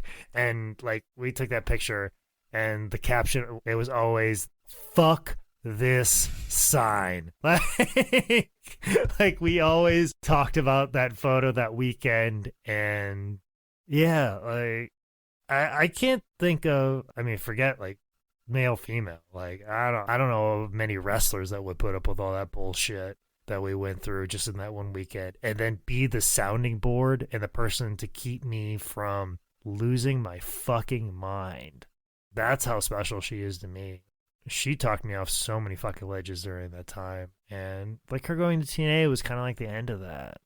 She was riding around with us, like tearing up the roads, man. Like she was out there with all of us trying to chase this dream down, and she kind of got it, like you're trying to get on TV, and she was the one that did that of all of us, and we were, it's like, good for her, and like none of us were like, well, I mean, she's there because she's already been on TV. Like we didn't say that because we knew how hard she worked, and she went to training every Tuesday with George. Like she was doing tackle, drop down, leapfrog, hip toss, reverse every Tuesday. And she was working out, she was dieting, she was doing everything you needed to. She was emailing, phone calling, doing whatever you could, getting her booking straight. And like her getting to TNA, that was like the culmination of all of that hard work. And that's why, like I said, like if I'm not emailing a promoter once a week, I feel like I'm being lazy and I'm not doing the proper work, because that's the work that Daffney put in. She was a hustler, man. And yeah, that was all during this exact time period. And her going to TNA was the end of that. In December of 2008, Daffney would be back in TNA for a little character acting, going full-blown SNL and playing Sarah Palin. She'd have the beautiful people convinced that she was actually the Moose Queen herself. She'd get them to do a bunch of dumb shit, and obviously it's all very silly. There's a bunch of vignettes online. Check it out. It's fun. Yeah, the whole story was that the beautiful people are so stupid, they think this is actually Sarah Palin. And that's the other thing, too, is like, because everybody liked to shit on TNA. The thing was, well, we already know that she, like, debuted against Awesome Kong, so, like, why are they bringing it out? Like, that's the point. Is that beautiful people are mean girls, but they're stupid mean girls, and they could be easily manipulated into thinking this is actually Sarah Palin, because they are so self-centered that they're not taking in consideration, like, well, maybe somebody's trying to play a trick on us. Nobody's playing a trick on us, because we're the most beautiful people. Like, that's the whole point of it. And, Daffney just leaned in real hard, and I think they just asked, like, could you do like a Sarah Palin? And she just started doing that voice. and she's like, yes, I can. And they're like, all right, you're hired. It's like, great. And once again, another thing that could have just been a one-off thing, and you see people do it. Like a good friend of mine played Obama on Raw. Lexi Fife played Hillary Rodham Clinton, and they used her that one time, and that was about that one time since then, and that's it. Like they just used her for a particular spot, and that was it. Done. It's over. Like we just needed you for that, and you're done. But it done fucked up. You let Daffney get her pinky toe in. Now she's got her big toe in. Y'all are fucked, and she's gonna be here every week now. January of 2009, it's exposed that this Sarah Palin was indeed fake. That led to an eventual beatdown by the beautiful people. A feud started in Daffney's first ever TNA pay-per-view experience at 2009's Destination X, where the Governor teamed up with Roxy and Taylor Wilde to beat the beautiful people. On March 19th, 2009's Impact, the Governor would beat Madison Rayne with a sneaky little roll-up cradle, triggering the beautiful people to storm into the ring, attack Daffney, and cut her hair. With her hair cut, we'd see a resurrection of Daffney Classic. She'd eventually get in a little stable with her therapist, Stevie Richards, and Abyss, and she'd also turn heel by attacking her old friend, Taylor Wilde, for not having her back during the hair cutting. Daffney would wrestle at 2009's Lockdown in a Queen of the Cage match against Madison Rayne, ODB, and Sojo Bolt, who's probably not even good. Whatever. I don't know. She's probably not even that good. I'm not making it weird. You are. No. We ended on amicable terms, Nicholas. You don't have to shit on my ex-girlfriend to try and get over with me. Like, it's fine. She was a good wrestler and very underappreciated. She was great. There. If a man who had his heart broken by this woman can say that, then you as a wrestling community should recognize the greatness of the bull. This match is really good, and to TNA's credit, they are showcasing women's wrestling. Like, they're doing big moves, they're doing big spots. This feels like a 2016 TakeOver match. ODB gets the win by spitting the contents of a flask into Sojo's face, then hitting her with a Davey Boy Smith style power slam and getting the win. With this time in TNA, so much, it's weird because so much of the writing could really falter, and then that leads up to the 2010 clusterfuck with Square Ring, but the talent always seemed to shine through, like in spite of all the shit stuff that was going on with the writing and everything. You still had AJ Styles doing things. You had the Motor City Machine Guns, Daffney, ODB, all these very talented people throughout the roster trying to make the best. Oh, if the match is in a vacuum, like when I had How Did This Get Booked, it'd make me fucking laugh when people were like, oh, you should shit on this TNA pay-per-view. And I'd watch it. I'm like, well, keep in mind, I have no idea what the storylines are. I have no idea where they're going with any of these characters. Some of these characters are weird. But when the bell rings, these are fucking great matches. So I'm just like, so I would always like tell my viewers, I'm like, thanks for making me watch this awesome pay-per-view. And there was 30 seconds that there was this weird character thing that happened. And you're like, oh, this is the worst thing to ever happen with wrestling. And I go, oh, you mean that 130 seconds on a show in the midst of fantastic, unbelievable fucking wrestling that even holds up 10 years later? Yeah, sure. Thank you so much. I will enjoy the show. So that was kind of like what it was towards the end of How it's coming. It's gonna get bad. But at this point, man. I mean, some of the best wrestlers on planet Earth are working in TNA at this time. Then at 2009 Sacrifice, you got a 141 2/3 chance of Daffney facing Taylor Wilde in the first ever women's Monster Ball match. Shorter match, but again, legit ass weapon spots before Taylor hits Daff with an attitude adjustment onto a trash can for the win. And after the match, we get a split in her faction. They attack Taylor Wilde. Abyss, who is there threatening to chokeslam Wilde onto some tacks, gets tucked out of it by Lauren, who he apparently has some fills for. Stevie pushes Lauren down, so Abyss throws Stevie on the tacks, splitting their stable apart. Then TNA Raven, looking like an emo girl that spring breaked in Jamaica and came back with dreads, would join forces with Stevie and Daffney against Abyss, who is now looking out for Taylor. This takes us to 2009 Slammiversary. Daffney and Raven faced Abyss and Taylor Wilde. Towards the end, Daffney takes a big bump onto thumbtacks, and I'm sure someone in like Japan had been doing this for 30 years, but can you think of another woman thumbtack spot? On American national television, gosh, I can't. I don't think you see thumbtacks. I think thumbtacks always, to me, they felt like a Puerto Rico thing for whatever reason, because Abyss was the guy that, you know, and Abyss doesn't get the credit for it. He always felt like the guy that brought thumbtacks kind of to the forefront.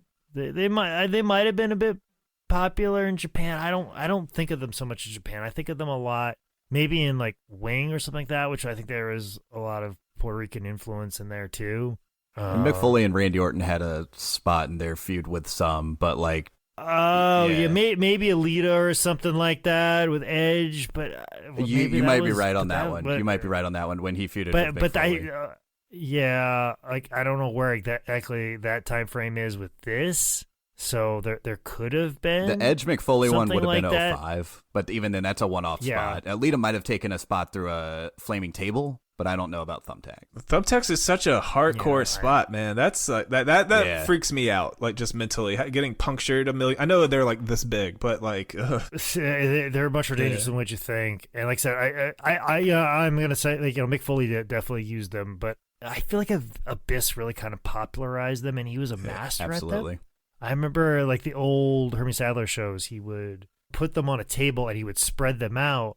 And then when you would put the guy through the table with the thumbtacks, they would shoot up once the table broke. So there was this like cloud that made it look much more impressive. But what you were really doing was distributing them so that when the guy took the bump, he was taking him on less thumbtacks. The thumbtacks were just pushed to the side and used as the prop. So that's the other thing about those guys that do death matches and hardcore matches. They have their little tricks to make it look more impressive without it really hurting. But as far as like thumbtacks go, once they're in the ring and you start moving around and putting your hand down, it's like you'll feel a burning sensation, and then you get like a cut down your forearm, and you put your hand down and you're stuck with it. And being a referee in the mix of all that, like I was doing commentary, and one of the stories I hung on to with a match like that had thumbtacks was talking about how one of the opponents was kicking out because the referee was tentative on his cuts because there was thumbtacks everywhere and he was paying more attention, and that's why this guy keeps getting 2 counts instead of 3 counts. If we didn't have thumbtacks involved, the contest would have been over sooner. So it's kind of this thing that hurt this guy is also the detriment to him getting a win. But yeah, and for Daffney to just kind of be balls out and up for anything, that's just typical Daff. That's just like, that's the Daffney I know. Like when she started doing more stuff like this, like it never. I was like, oh well, this is the logical thing, like for her, like because the thing is like also too, this is what she wanted. She wanted to be included. She wanted to do what everybody else was doing, and I think it was a little bit of like, oh, I'd rather do this than a bra and panties thing or like valet for somebody. She would have rather done this than valet for somebody for a month on TV. I always thought a good man scout spot would be you to pull out the thumbtack bag from under the ring and tease the thumbtack spot. But when you dump it out, it's just a bunch of s'mores ingredients. Guaranteed you sick fuck chant. Guaranteed. Okay. I will take that in consideration. I did use some s'mores on something. I did use it for a scramble match. I definitely have used s'mores, but not as enough as I should. I'm just so worried about using marshmallows. Yeah, because that could... fuck up a canvas, and that's the last thing I fucking want to do. But at the same time, too, like, if I know it's like a wrestling revolver and they're going to do like a fucking thumbtacks match later on, who gives a fuck? To follow up this thumbtack spot, the next Thursday on Impact, Daff does a 10,000 tax match, which she lost. Taylor Wilde fucking alley-ooped her into these tacks. Like, Daffney had no choice. She threw her straight up and just bam. It's just a brutal, oh God, I just can't imagine. Ugh. And then August 27th, 2009, Hamada made her TNA debut and would wrestle Daffney in a no DQ match. What do you guys think about this match? It was really solid.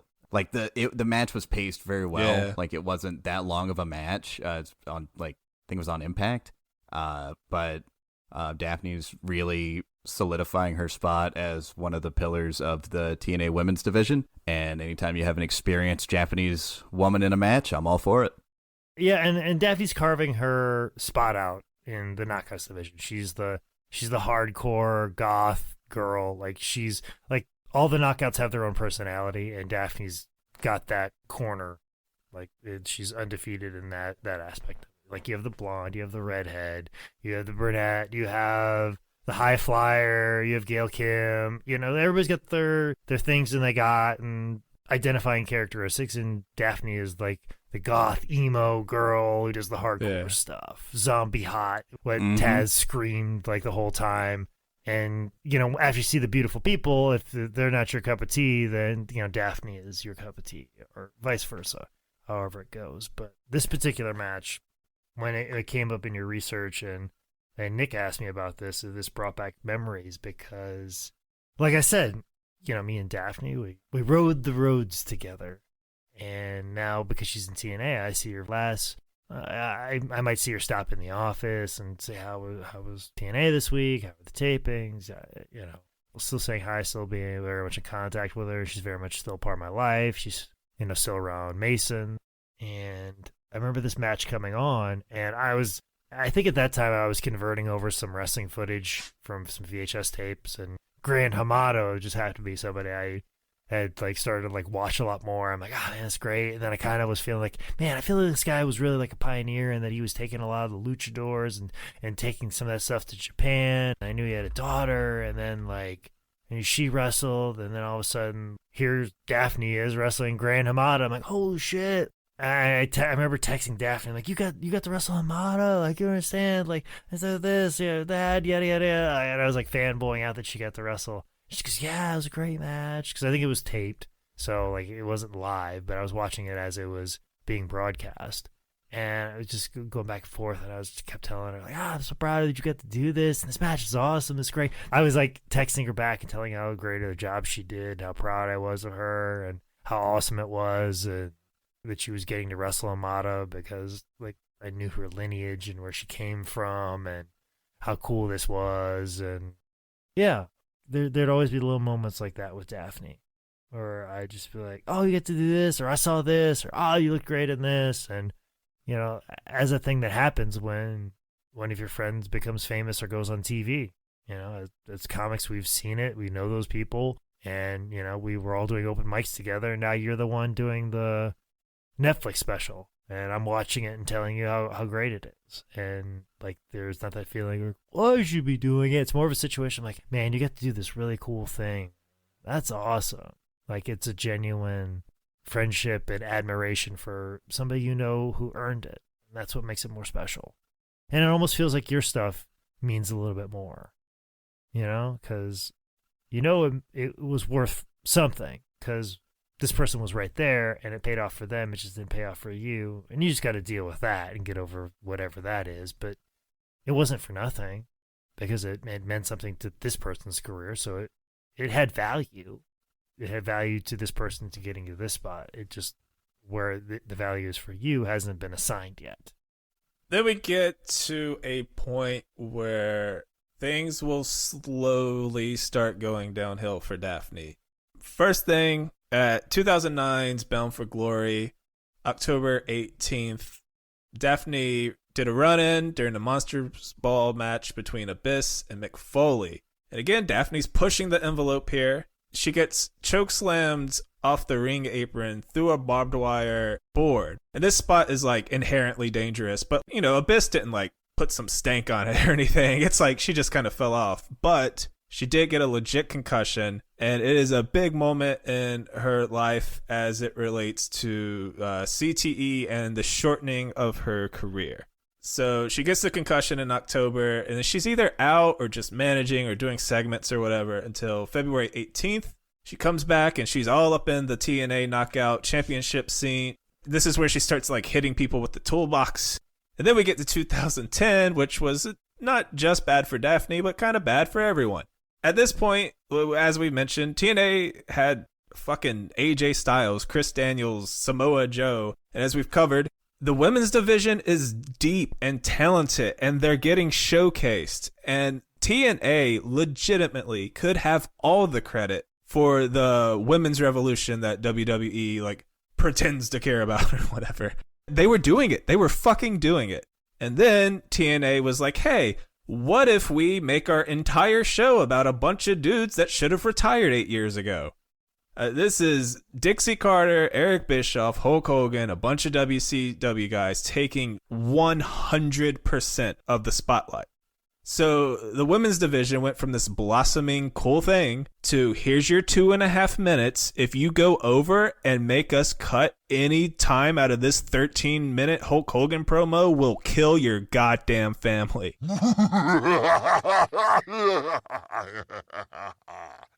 Well, and also too, to be as fair as possible, that is the emotion. Yes, I will honor that emotion. But also, it's a situation too. If you're TNA and you start working with Hulk Hogan, you're put him out as much as possible. It's not just Hulk Hogan and Eric Bischoff come in and we're doing this. You gotta keep in mind, it's also people in TNA we got Hulk Hogan, put him out as much as possible. Dixie Carter. And yeah, and exactly, and they're put them out as much as possible. And it also is a situation of too I don't know how motivated Hulk and Bischoff are to do anything.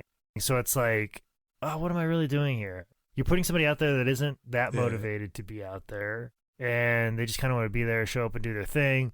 But you as a company are trying to get your money out of the deal you have, but you have people that just kind of want to do their own thing. And people are well, they came in and ruined everything and made it all about them. Well, I think it's more of a situation as TNA wanted to make it more about them because they had them, and it sucked because their heart wasn't in it. They don't. I mean, what if all of a sudden somebody 8 years from now, somebody's we're going to sign Tom Brady. And Tom Brady's I don't know. And the Jets are we'll give you all the money in the world. I mean, okay. And come in and they're all right, Tom, we're going to let you, come up with the offense and do what you want to do with it. Okay. And everybody's make sure we put more stuff in there for Tom. Make sure we give Tom an opportunity to get 400 yards. Okay. I feel it is a lot of that. And I think it's not people being on the same page and being realistic as opposed to, we're going to fucking ruin this company. I think it's every time in wrestling when people think something nefarious is going on, 9 times out of 10, it's just stupidity. It really is. And I feel, and you're absolutely right to feel that way about, like, they fucking ruined it. They ruined it because they're stupid and they're not nefarious. That's why they fucking ruined. They didn't know why this TNA engine was running. Yeah.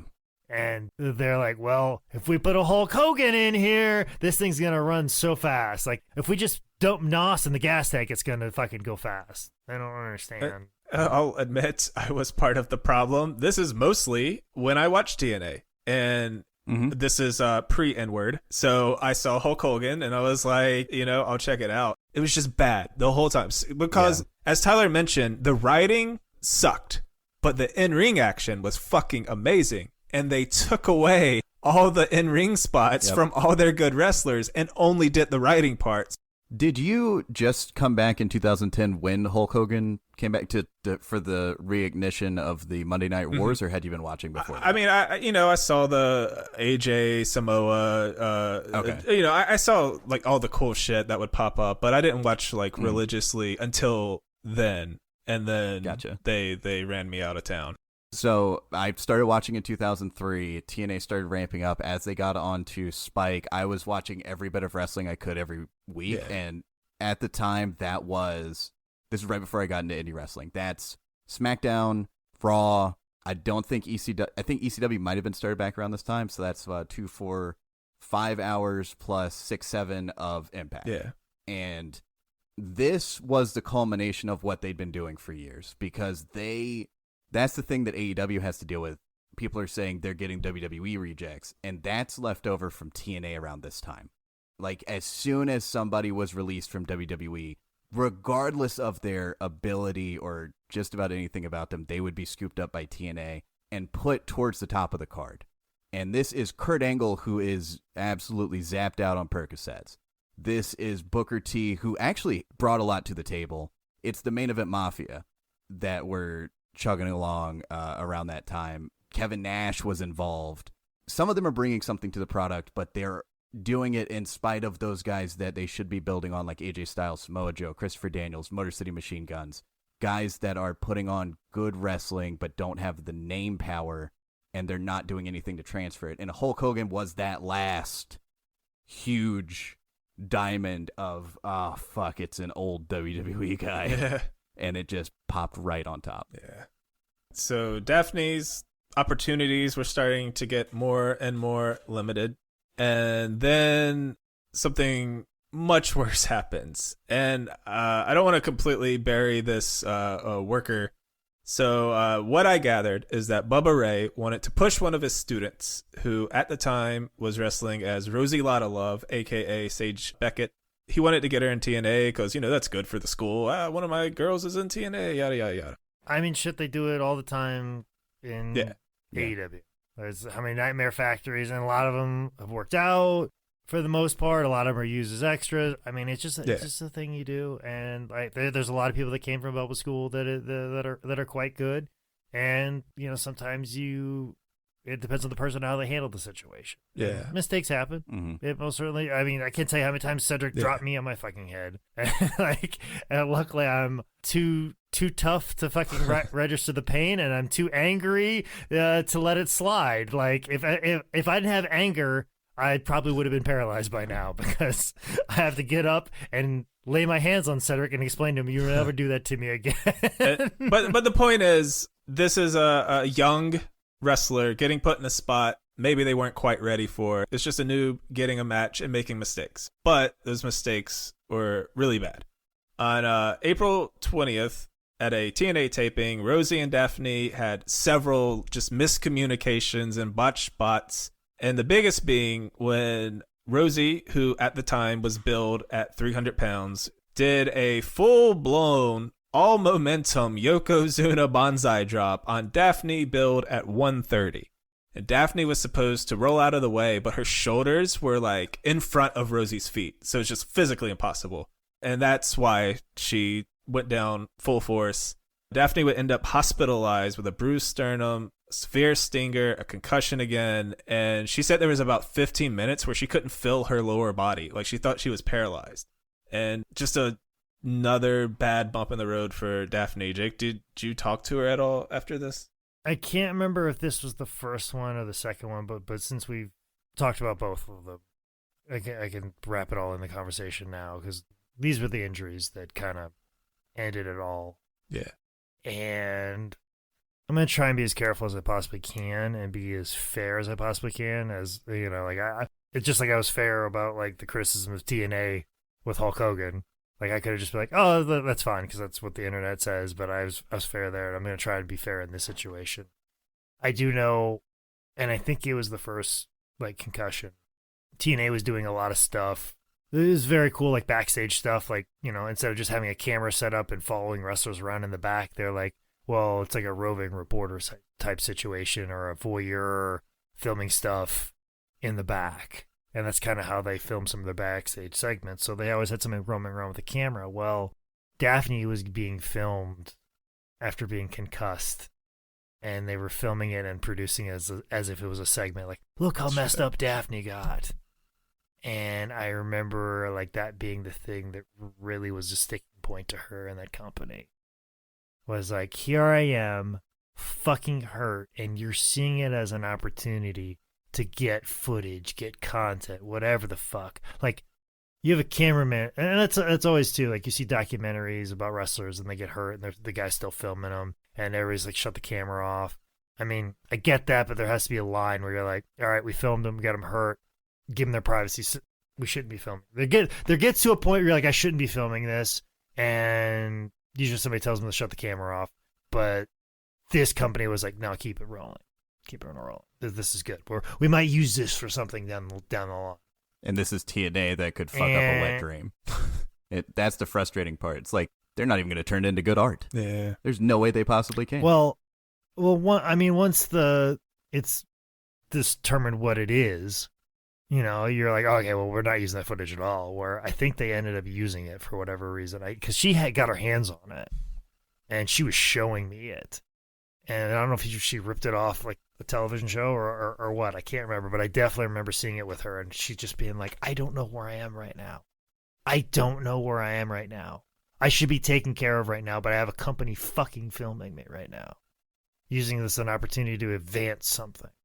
And that was like something that really frustrated her, and that's what she felt that company didn't give a fuck about her. And that's, you know, where one of the things that realized, like, I need to take legal action. I need to protect myself because this company is not protecting me. And she was really, really messed up. And I'd always like kind of like known like there might have been something going on. Like years later when she told me she was bipolar, I'm like, oh, well, fuck, why didn't you say something sooner? It puts all the context in the world to shit. But there was times like, what the fuck is wrong with being Daphne? Well, she's fucking just being Daphne again. She's being all fucking Daphne, or she's all fucking hyped up on whatever reason, or she's being manic, or she's just being Daphne. Like there was situations like that where if I'm like, oh, she's being like this, then I could have been like, hey, are you okay? You need a second. And I could have been there for her, you know, but once she told me and I was able to. But there was always that, and her personality was always cheery. But when she was going through this, like it was like a clear haze. Like it was just a struggle for her to be fun-loving Daphne.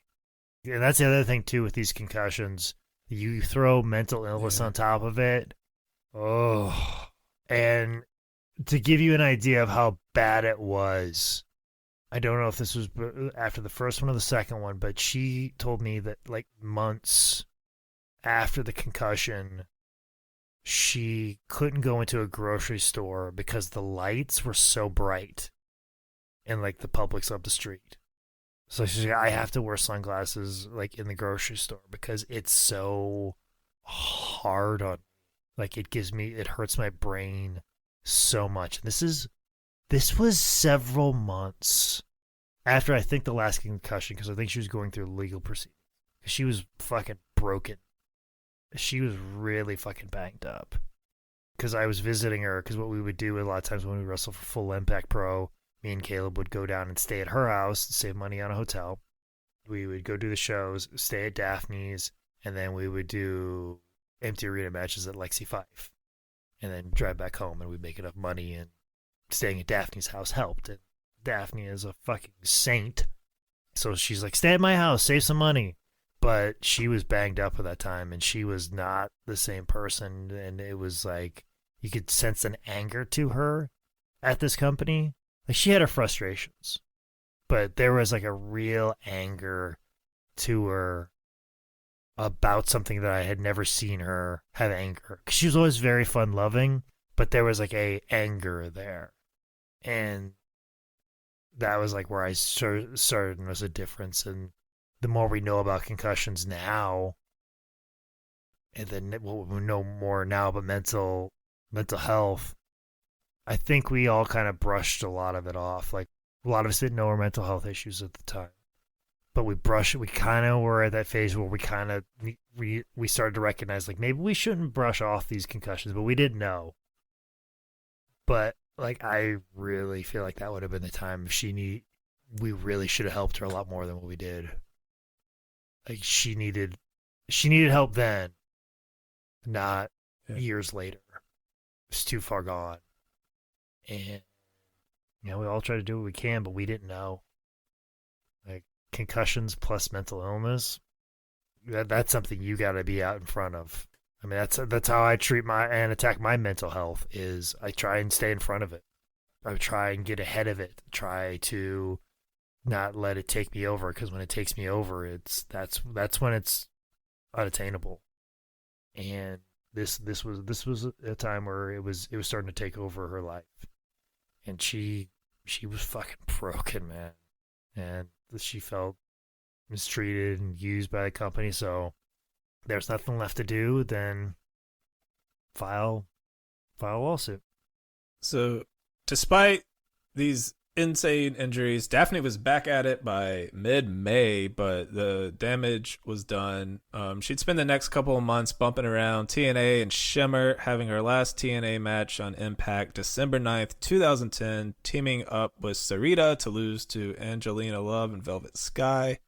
By March 2011, Daphne's contract wasn't renewed, and it looks like she had this like one-off match in April in PWF against Sami Lane, but Daphne's in-ring career was done.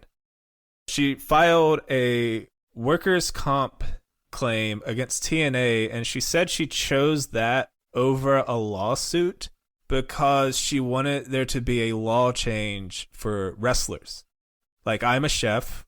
I was a chef. I cut the tip of my thumb off one time. I got workers' comp. Just ABC. You got hurt at work, here's some money. They also asked me to work as soon as I got back from the hospital because the restaurant industry is also a garbage industry. Anyways. So Daffney got life-altering injuries from her place of employment, and pro wrestling wasn't going to give her money for that. So she fought this fight just to try to get that changed. But I don't think that worked. They eventually settled out of court March 2013. Well, and to go back to your workers' comp thing with the restaurant industry. Yes, they rush you back to work, but the thing is, when you were rushed back to work, you were not concerned about where your money was going to come from and how you were going to pay for this. And I think that's a fair thing to ask for wrestlers. I mean, I remember when I first got into it, somebody got hurt, and they're like, well, really the best thing to do is just go to the hospital without insurance, and you're going to have to pay that off the rest of your life, but you're going to get care. So just figure out whatever financial agreement you can come with and just live with and know you're going to pay this hospital X amount of dollars for the rest of your fucking life. And there were people wrestling in the biggest stages in the world that were having that conversation and having those issues. That's a scary thing. But as far as getting things changed, I think I can say a lot of this stuff. I don't think any of this stuff was said off book or anything like that. I think she did say this in an interview we filmed several years ago. She tried to get other people to join her lawsuit. Because the more people that are added on to this, that means they can tell their story. That's the easier to convict this. So she was trying to get more people to jump on this. And there was, I think, Jesse Sorensen was one of the people she reached out to because he got hurt about the time that she had everything filed. So she was trying to get him to jump on. And Call me a conspiracy theorist. I am a little bit, but I think they figured that out. And Jesse Sorensen, who was very much broken from one incident in a match, and TNA offered him a production role. Like, I know you had that issue wrestling, but tell you what, you can work in production as a production assistant, and we'll pay you X amount of dollars, and we'll give you a job. And then when you're ready to wrestle, we'll put you back out there, buddy. And he kind of was like, okay, I'll do that. Because now he had a job, and maybe they had the company health insurance. I don't know if they did. I don't know what TNA's benefits were or what company they're working for or how that all works out. And that might have been part of the deal. Like, we'll just give you insurance, and that will take care of this pre-existing condition that we created.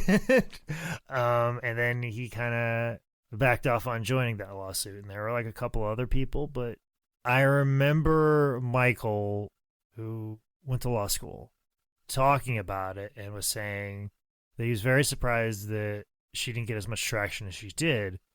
And he said he would have almost been surprised if Vince just didn't like step up and tell TNA, like, you better fucking settle out of court with her and I'll write the check. Because if she had legal precedence, that just doesn't affect TNA. That would affect WWE. I mean, Impact people, like, they're so job scared because, like, the little money we make here, this is it. And there's not a AEW, there's not New Japan, there's not really cool indies that you can make your mark, there's not NWA, there's not podcasts, there's not streaming side, there's not other revenue streams for you to make money on. It's just like, I work for TNA, and like, if I raise a fuss and they don't use me the next set of tapings, I'm fucked. Like, a lot of guys live like that, so they were too scared to jump on this thing. But if she would have had precedence, now you're getting into WWE and people have some money and be like, yeah, I got enough money in the bank to fight this legal battle, and we got some legal precedence. Let's go cash in. It almost would have made sense for Vince to tell TNA, like, I will fucking pay whatever you need to pay. Make this go away. That was what was surmised, but I don't think that's what happened or what it. I think TNA was starting to realize we need to settle this thing and get past it. And I remember one of the things that was part of the settlement, she gets all of her action figures. And so we had Daffney action figures for fucking ever. Like Stevie Richards and Daffney 2-packs. And what we did with a lot of them is open them up and sold Daffney figures loose. Because loose figures were worth more than the 2-pack. The 2-pack just wasn't that interesting. But we could sell Daffney figures on eBay loose for $20. But a 2-pack with the two of them, we couldn't sell for $10. We would just have loose Daffney figures. Yeah, I mean... All right, so as someone that collected pro wrestling action figures at the time, it was Jack specific. They did a terrible job with most of the men's figures. Like, just the scale was terrible. Their scale is way off. Yeah. But that Daffney figure came out really well, so I kind of get that. Okay. Well, and also, too, those Stevie Richards figures we just gave to George South, and he would sell them as Caleb Connolly figures. Oh, this is my Caleb Connolly figure. Just like Sergeant Craig Pittman was our Chucky Davison figure. Like, oh, this is my guy Chucky. But yeah, I remember when that happened. They settled and they got it, and she was taken care of, and she knew that doing this lawsuit she would probably be blackballed. It'd be the end. Yeah, a little bit, but I think looking back now, like, over the years we've gotten past that, and she would have been free to go and work wherever, and she did do a lot of appearances here and there. And also she found out who her real friends were. In a situation like that, that's where you're going to find out who your friends are, and she knows exactly who they are. So she had that.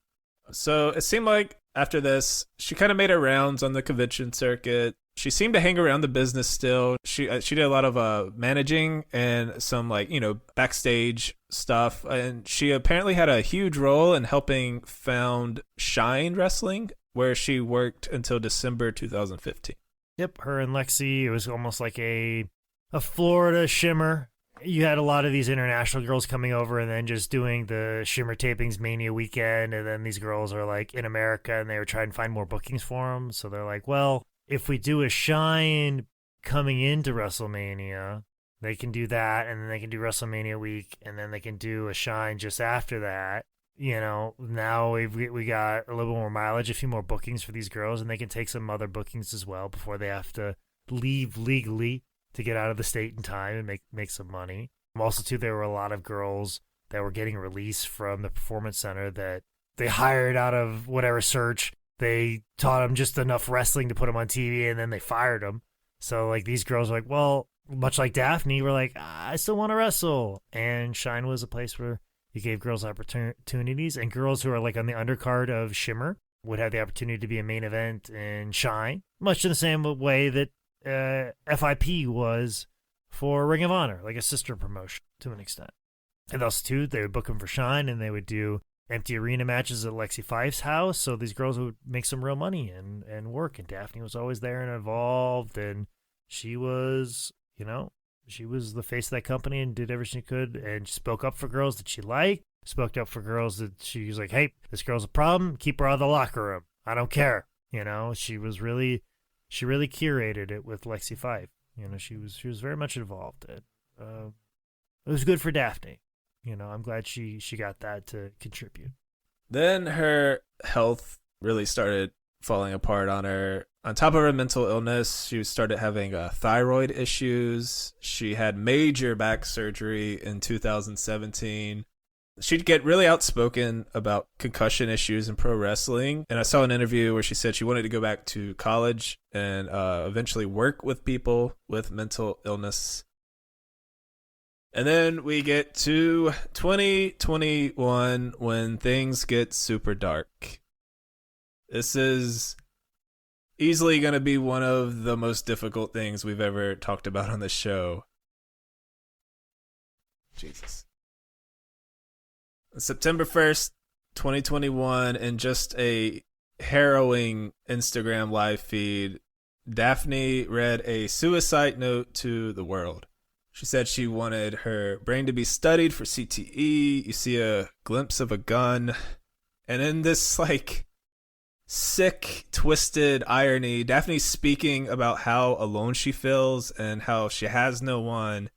And at the same time, her phone is just getting, hammered by text and notifications. So much that her phone can't even stand for this video because it's just rattling so much. It keeps falling over. And I know there's differences in bipolar and depression, and God knows what CTE was doing. I don't know. That's what this does to you. It burrows its way into your brain, and it makes you can't even live in reality. There's these people screaming that they care about her, and she couldn't see it. And I dealt with this myself for almost 20 years. And when we were on a break, I started going to therapy. I got on depression medication, and it was really life-changing for me. It's real sad that Daffney didn't get that. I don't know if she was in therapy. I don't know if she was, on meds but I think aside from just ignoring mental health altogether, a really terrible thing society has done is make people going through this seem weak. But in reality, I don't think people understand how fucking strong you have to be to wake up and deal with this every fucking day of your life. And Daffney just got tired of fighting. And eventually the stream ends. And the next report we get is that Daffney had died from a gunshot wound to her chest, and she was 46. All right, let's just do final thoughts on Daffney. Daffney was somebody who didn't come into wrestling the normal way, but as somebody who really values people that love professional wrestling, she definitely fell in love with it and put her all into it. And I think that really showed in the quality of matches she was able to have in TNA and really become an integral part of their women's division. And lucky to have seen her. She had this crazy, weird, cool career that was just all over the place. I think her acting chops helped her with her promos and her character development. Her in-ring work was always really good. I don't think research or just, living through her career, I don't think I ever saw a bad Daffney match. She just seemed to get the industry from the most little dumb details to the, matches, and, she just got it.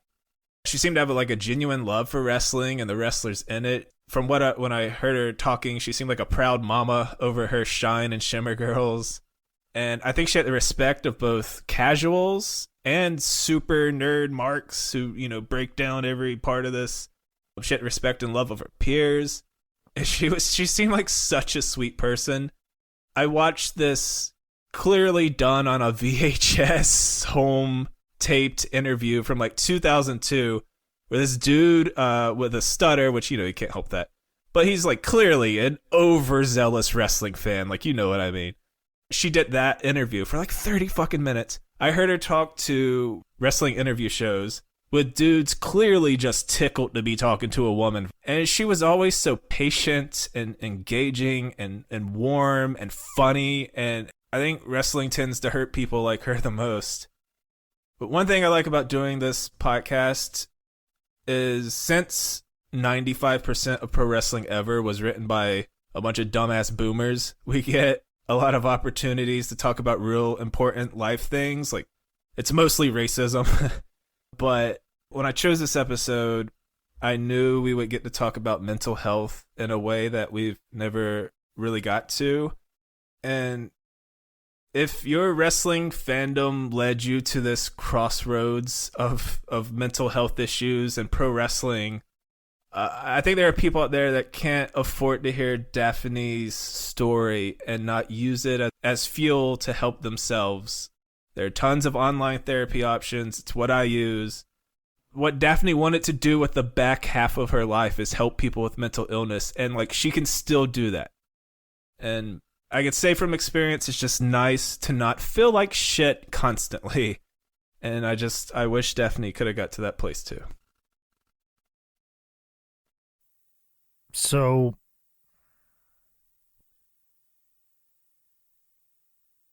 "2021 was clearly a rough year for me. As everybody who's our Patreon members know and listened to my ramblings for an hour and a half of ups and downs and everything that I went through, and quitting high spots and how big of a thing that was for me. And it was big to me to know who my friends were. And I found out who my friends were when I said that I was done, and the people that reached out, and realized that was a big step in my life. And Daffney was one of those people. Mere months away from being so depressed that she would take her own life, she reached out to me and asked if I was okay. And I remember us talking a little bit, and just, yes, Liz, how are you? Very small, and it was comforting to know. And I told her why I left, which is, I don't know if I've shared it quite as publicly. And she's like, I get it. I know exactly why you feel that way. And in a situation where I thought I was wrong, or maybe I'm misreading it, or what, I'm questioning what the fuck I just did, throw away 16 years of my life. She's like, no, you just wanted to hear somebody say, you're right. You feel like you're making the right decision. She gave me that, and she would be the person to know that. And when I was going through everything, and I was doing my Man Scout Mondays and my streaming shows and filming stuff, I was like, you know what? I need to get an indie booking and go see Daffney. It's been way too long since I've seen Daffney, and maybe we can film a little bit and do what we did on the first Man Scout videos, and maybe I'll play these old Man Scout videos and we'll film them better this time, and we'll have fun. We'll film a little bit from a Man Scout Mondays, and we'll do that. And it's been far too long since I've seen her. And when I ended that conversation with her, I didn't realize that was the last time I was going to talk to her.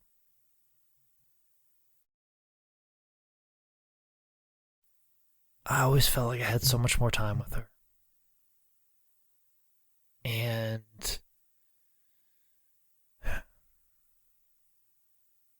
I always, she made her struggles very well known, and she had a lot of friends. And that's something that I remember when she did pass that Allison Kay put very well is, when she died, everybody was like, oh, I can't, we should spend more time with people that have mental illness. We need to spend more time with people with mental illness. And Allison Kay's like, we all did. We all tried. We all tried to let Daffney know that we love her. That's the problem. Is that we all tried to tell her that we love her. In that video, we were all trying to get up with her. I was getting my opportunity with All Elite Wrestling and working the Fan Fest, and I was actually in Chicago.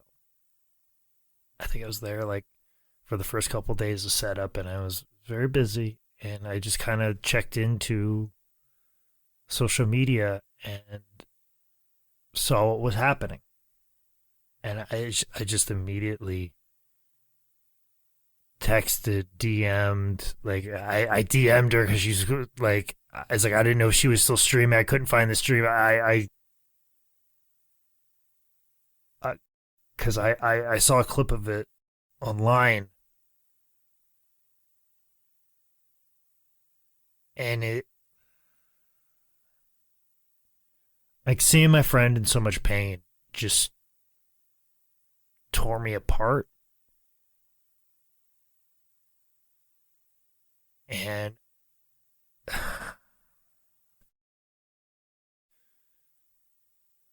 I know a lot of people were mad, like, anybody who's reposting this video of Daffney, you're a piece of shit or whatever. But just before lockdown happened, I lost a friend. And nobody told me why he died. And when I asked about it, like, well, it's not important how he died. It's important to remember. I'm like, that's bullshit. I want to know how my friend fucking died and why this fucking happened. My friend Clinton Orr, he fucking died, and I still don't know why or how he fucking died. And it makes me fucking angry.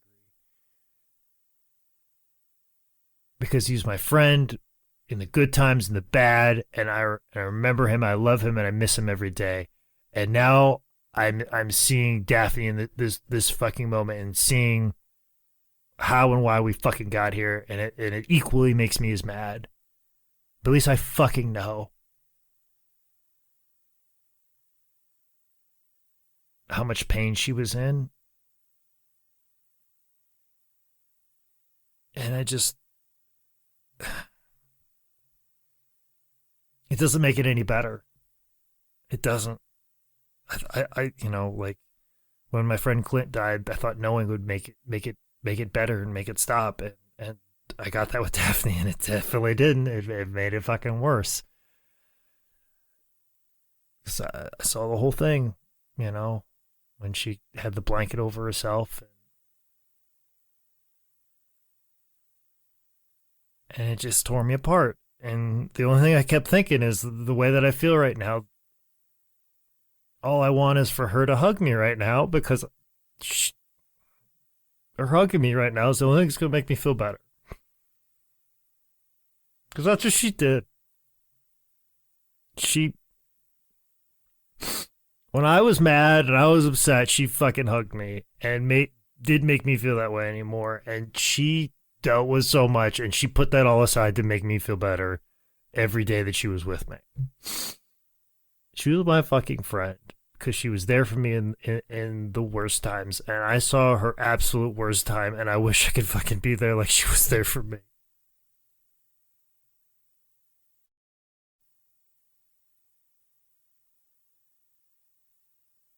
And I never got to feel this way that I feel right now, because I was fucking working, and I just put it aside. I'm fucking buried how I feel right fucking now. And I knew when we were going to do this episode, I was like, I fucking have to do this, because I have to talk about my friend and how much I loved her and how much I miss her every day. And there's not a day that goes by Or if I see a picture of her, I don't fucking laugh. And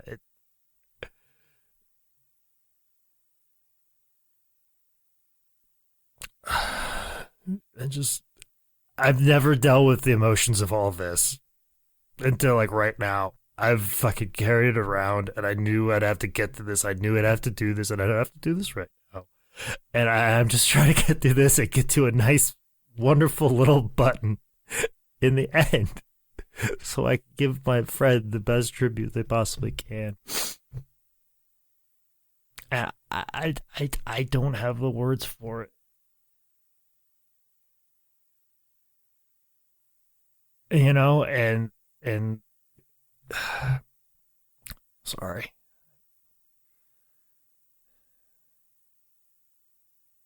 I shouldn't have buried it for so long. I should have talked to somebody about it more. I should have dealt with it more, but I didn't. But I'm glad I am now, and I'm glad that I got to know her and she was a part of my life. And as I go through my struggles too mentally, I carry around what happened to her in my heart as well, and recognizing that mental health, you got to get in front of it. You got to get ahead of it. Like I said earlier, like the time when it first happened, that would have been the time to jump on it. But we were all telling each other, we got to be tough. We got to be wrestlers. We got to push forward. And we were ignoring what concussions do to you, what mental health, and the importance of taking care of that. Push that all aside. So as I go through my struggles and my journey, it warms my heart to know that a friend of mine is going through his journey as well. Takes Daffney's story as an inspiration to keep him around. It makes me happy that the story inspires Nicholas to focus on his mental health, and this Daffney inspires me to work on my mental health every day. I use my app every day. It doesn't matter how busy I get a message from my therapist. I make sure that I reply and give the most thoughtful answer I possibly can, and make sure I do my sessions and I get ahead of it.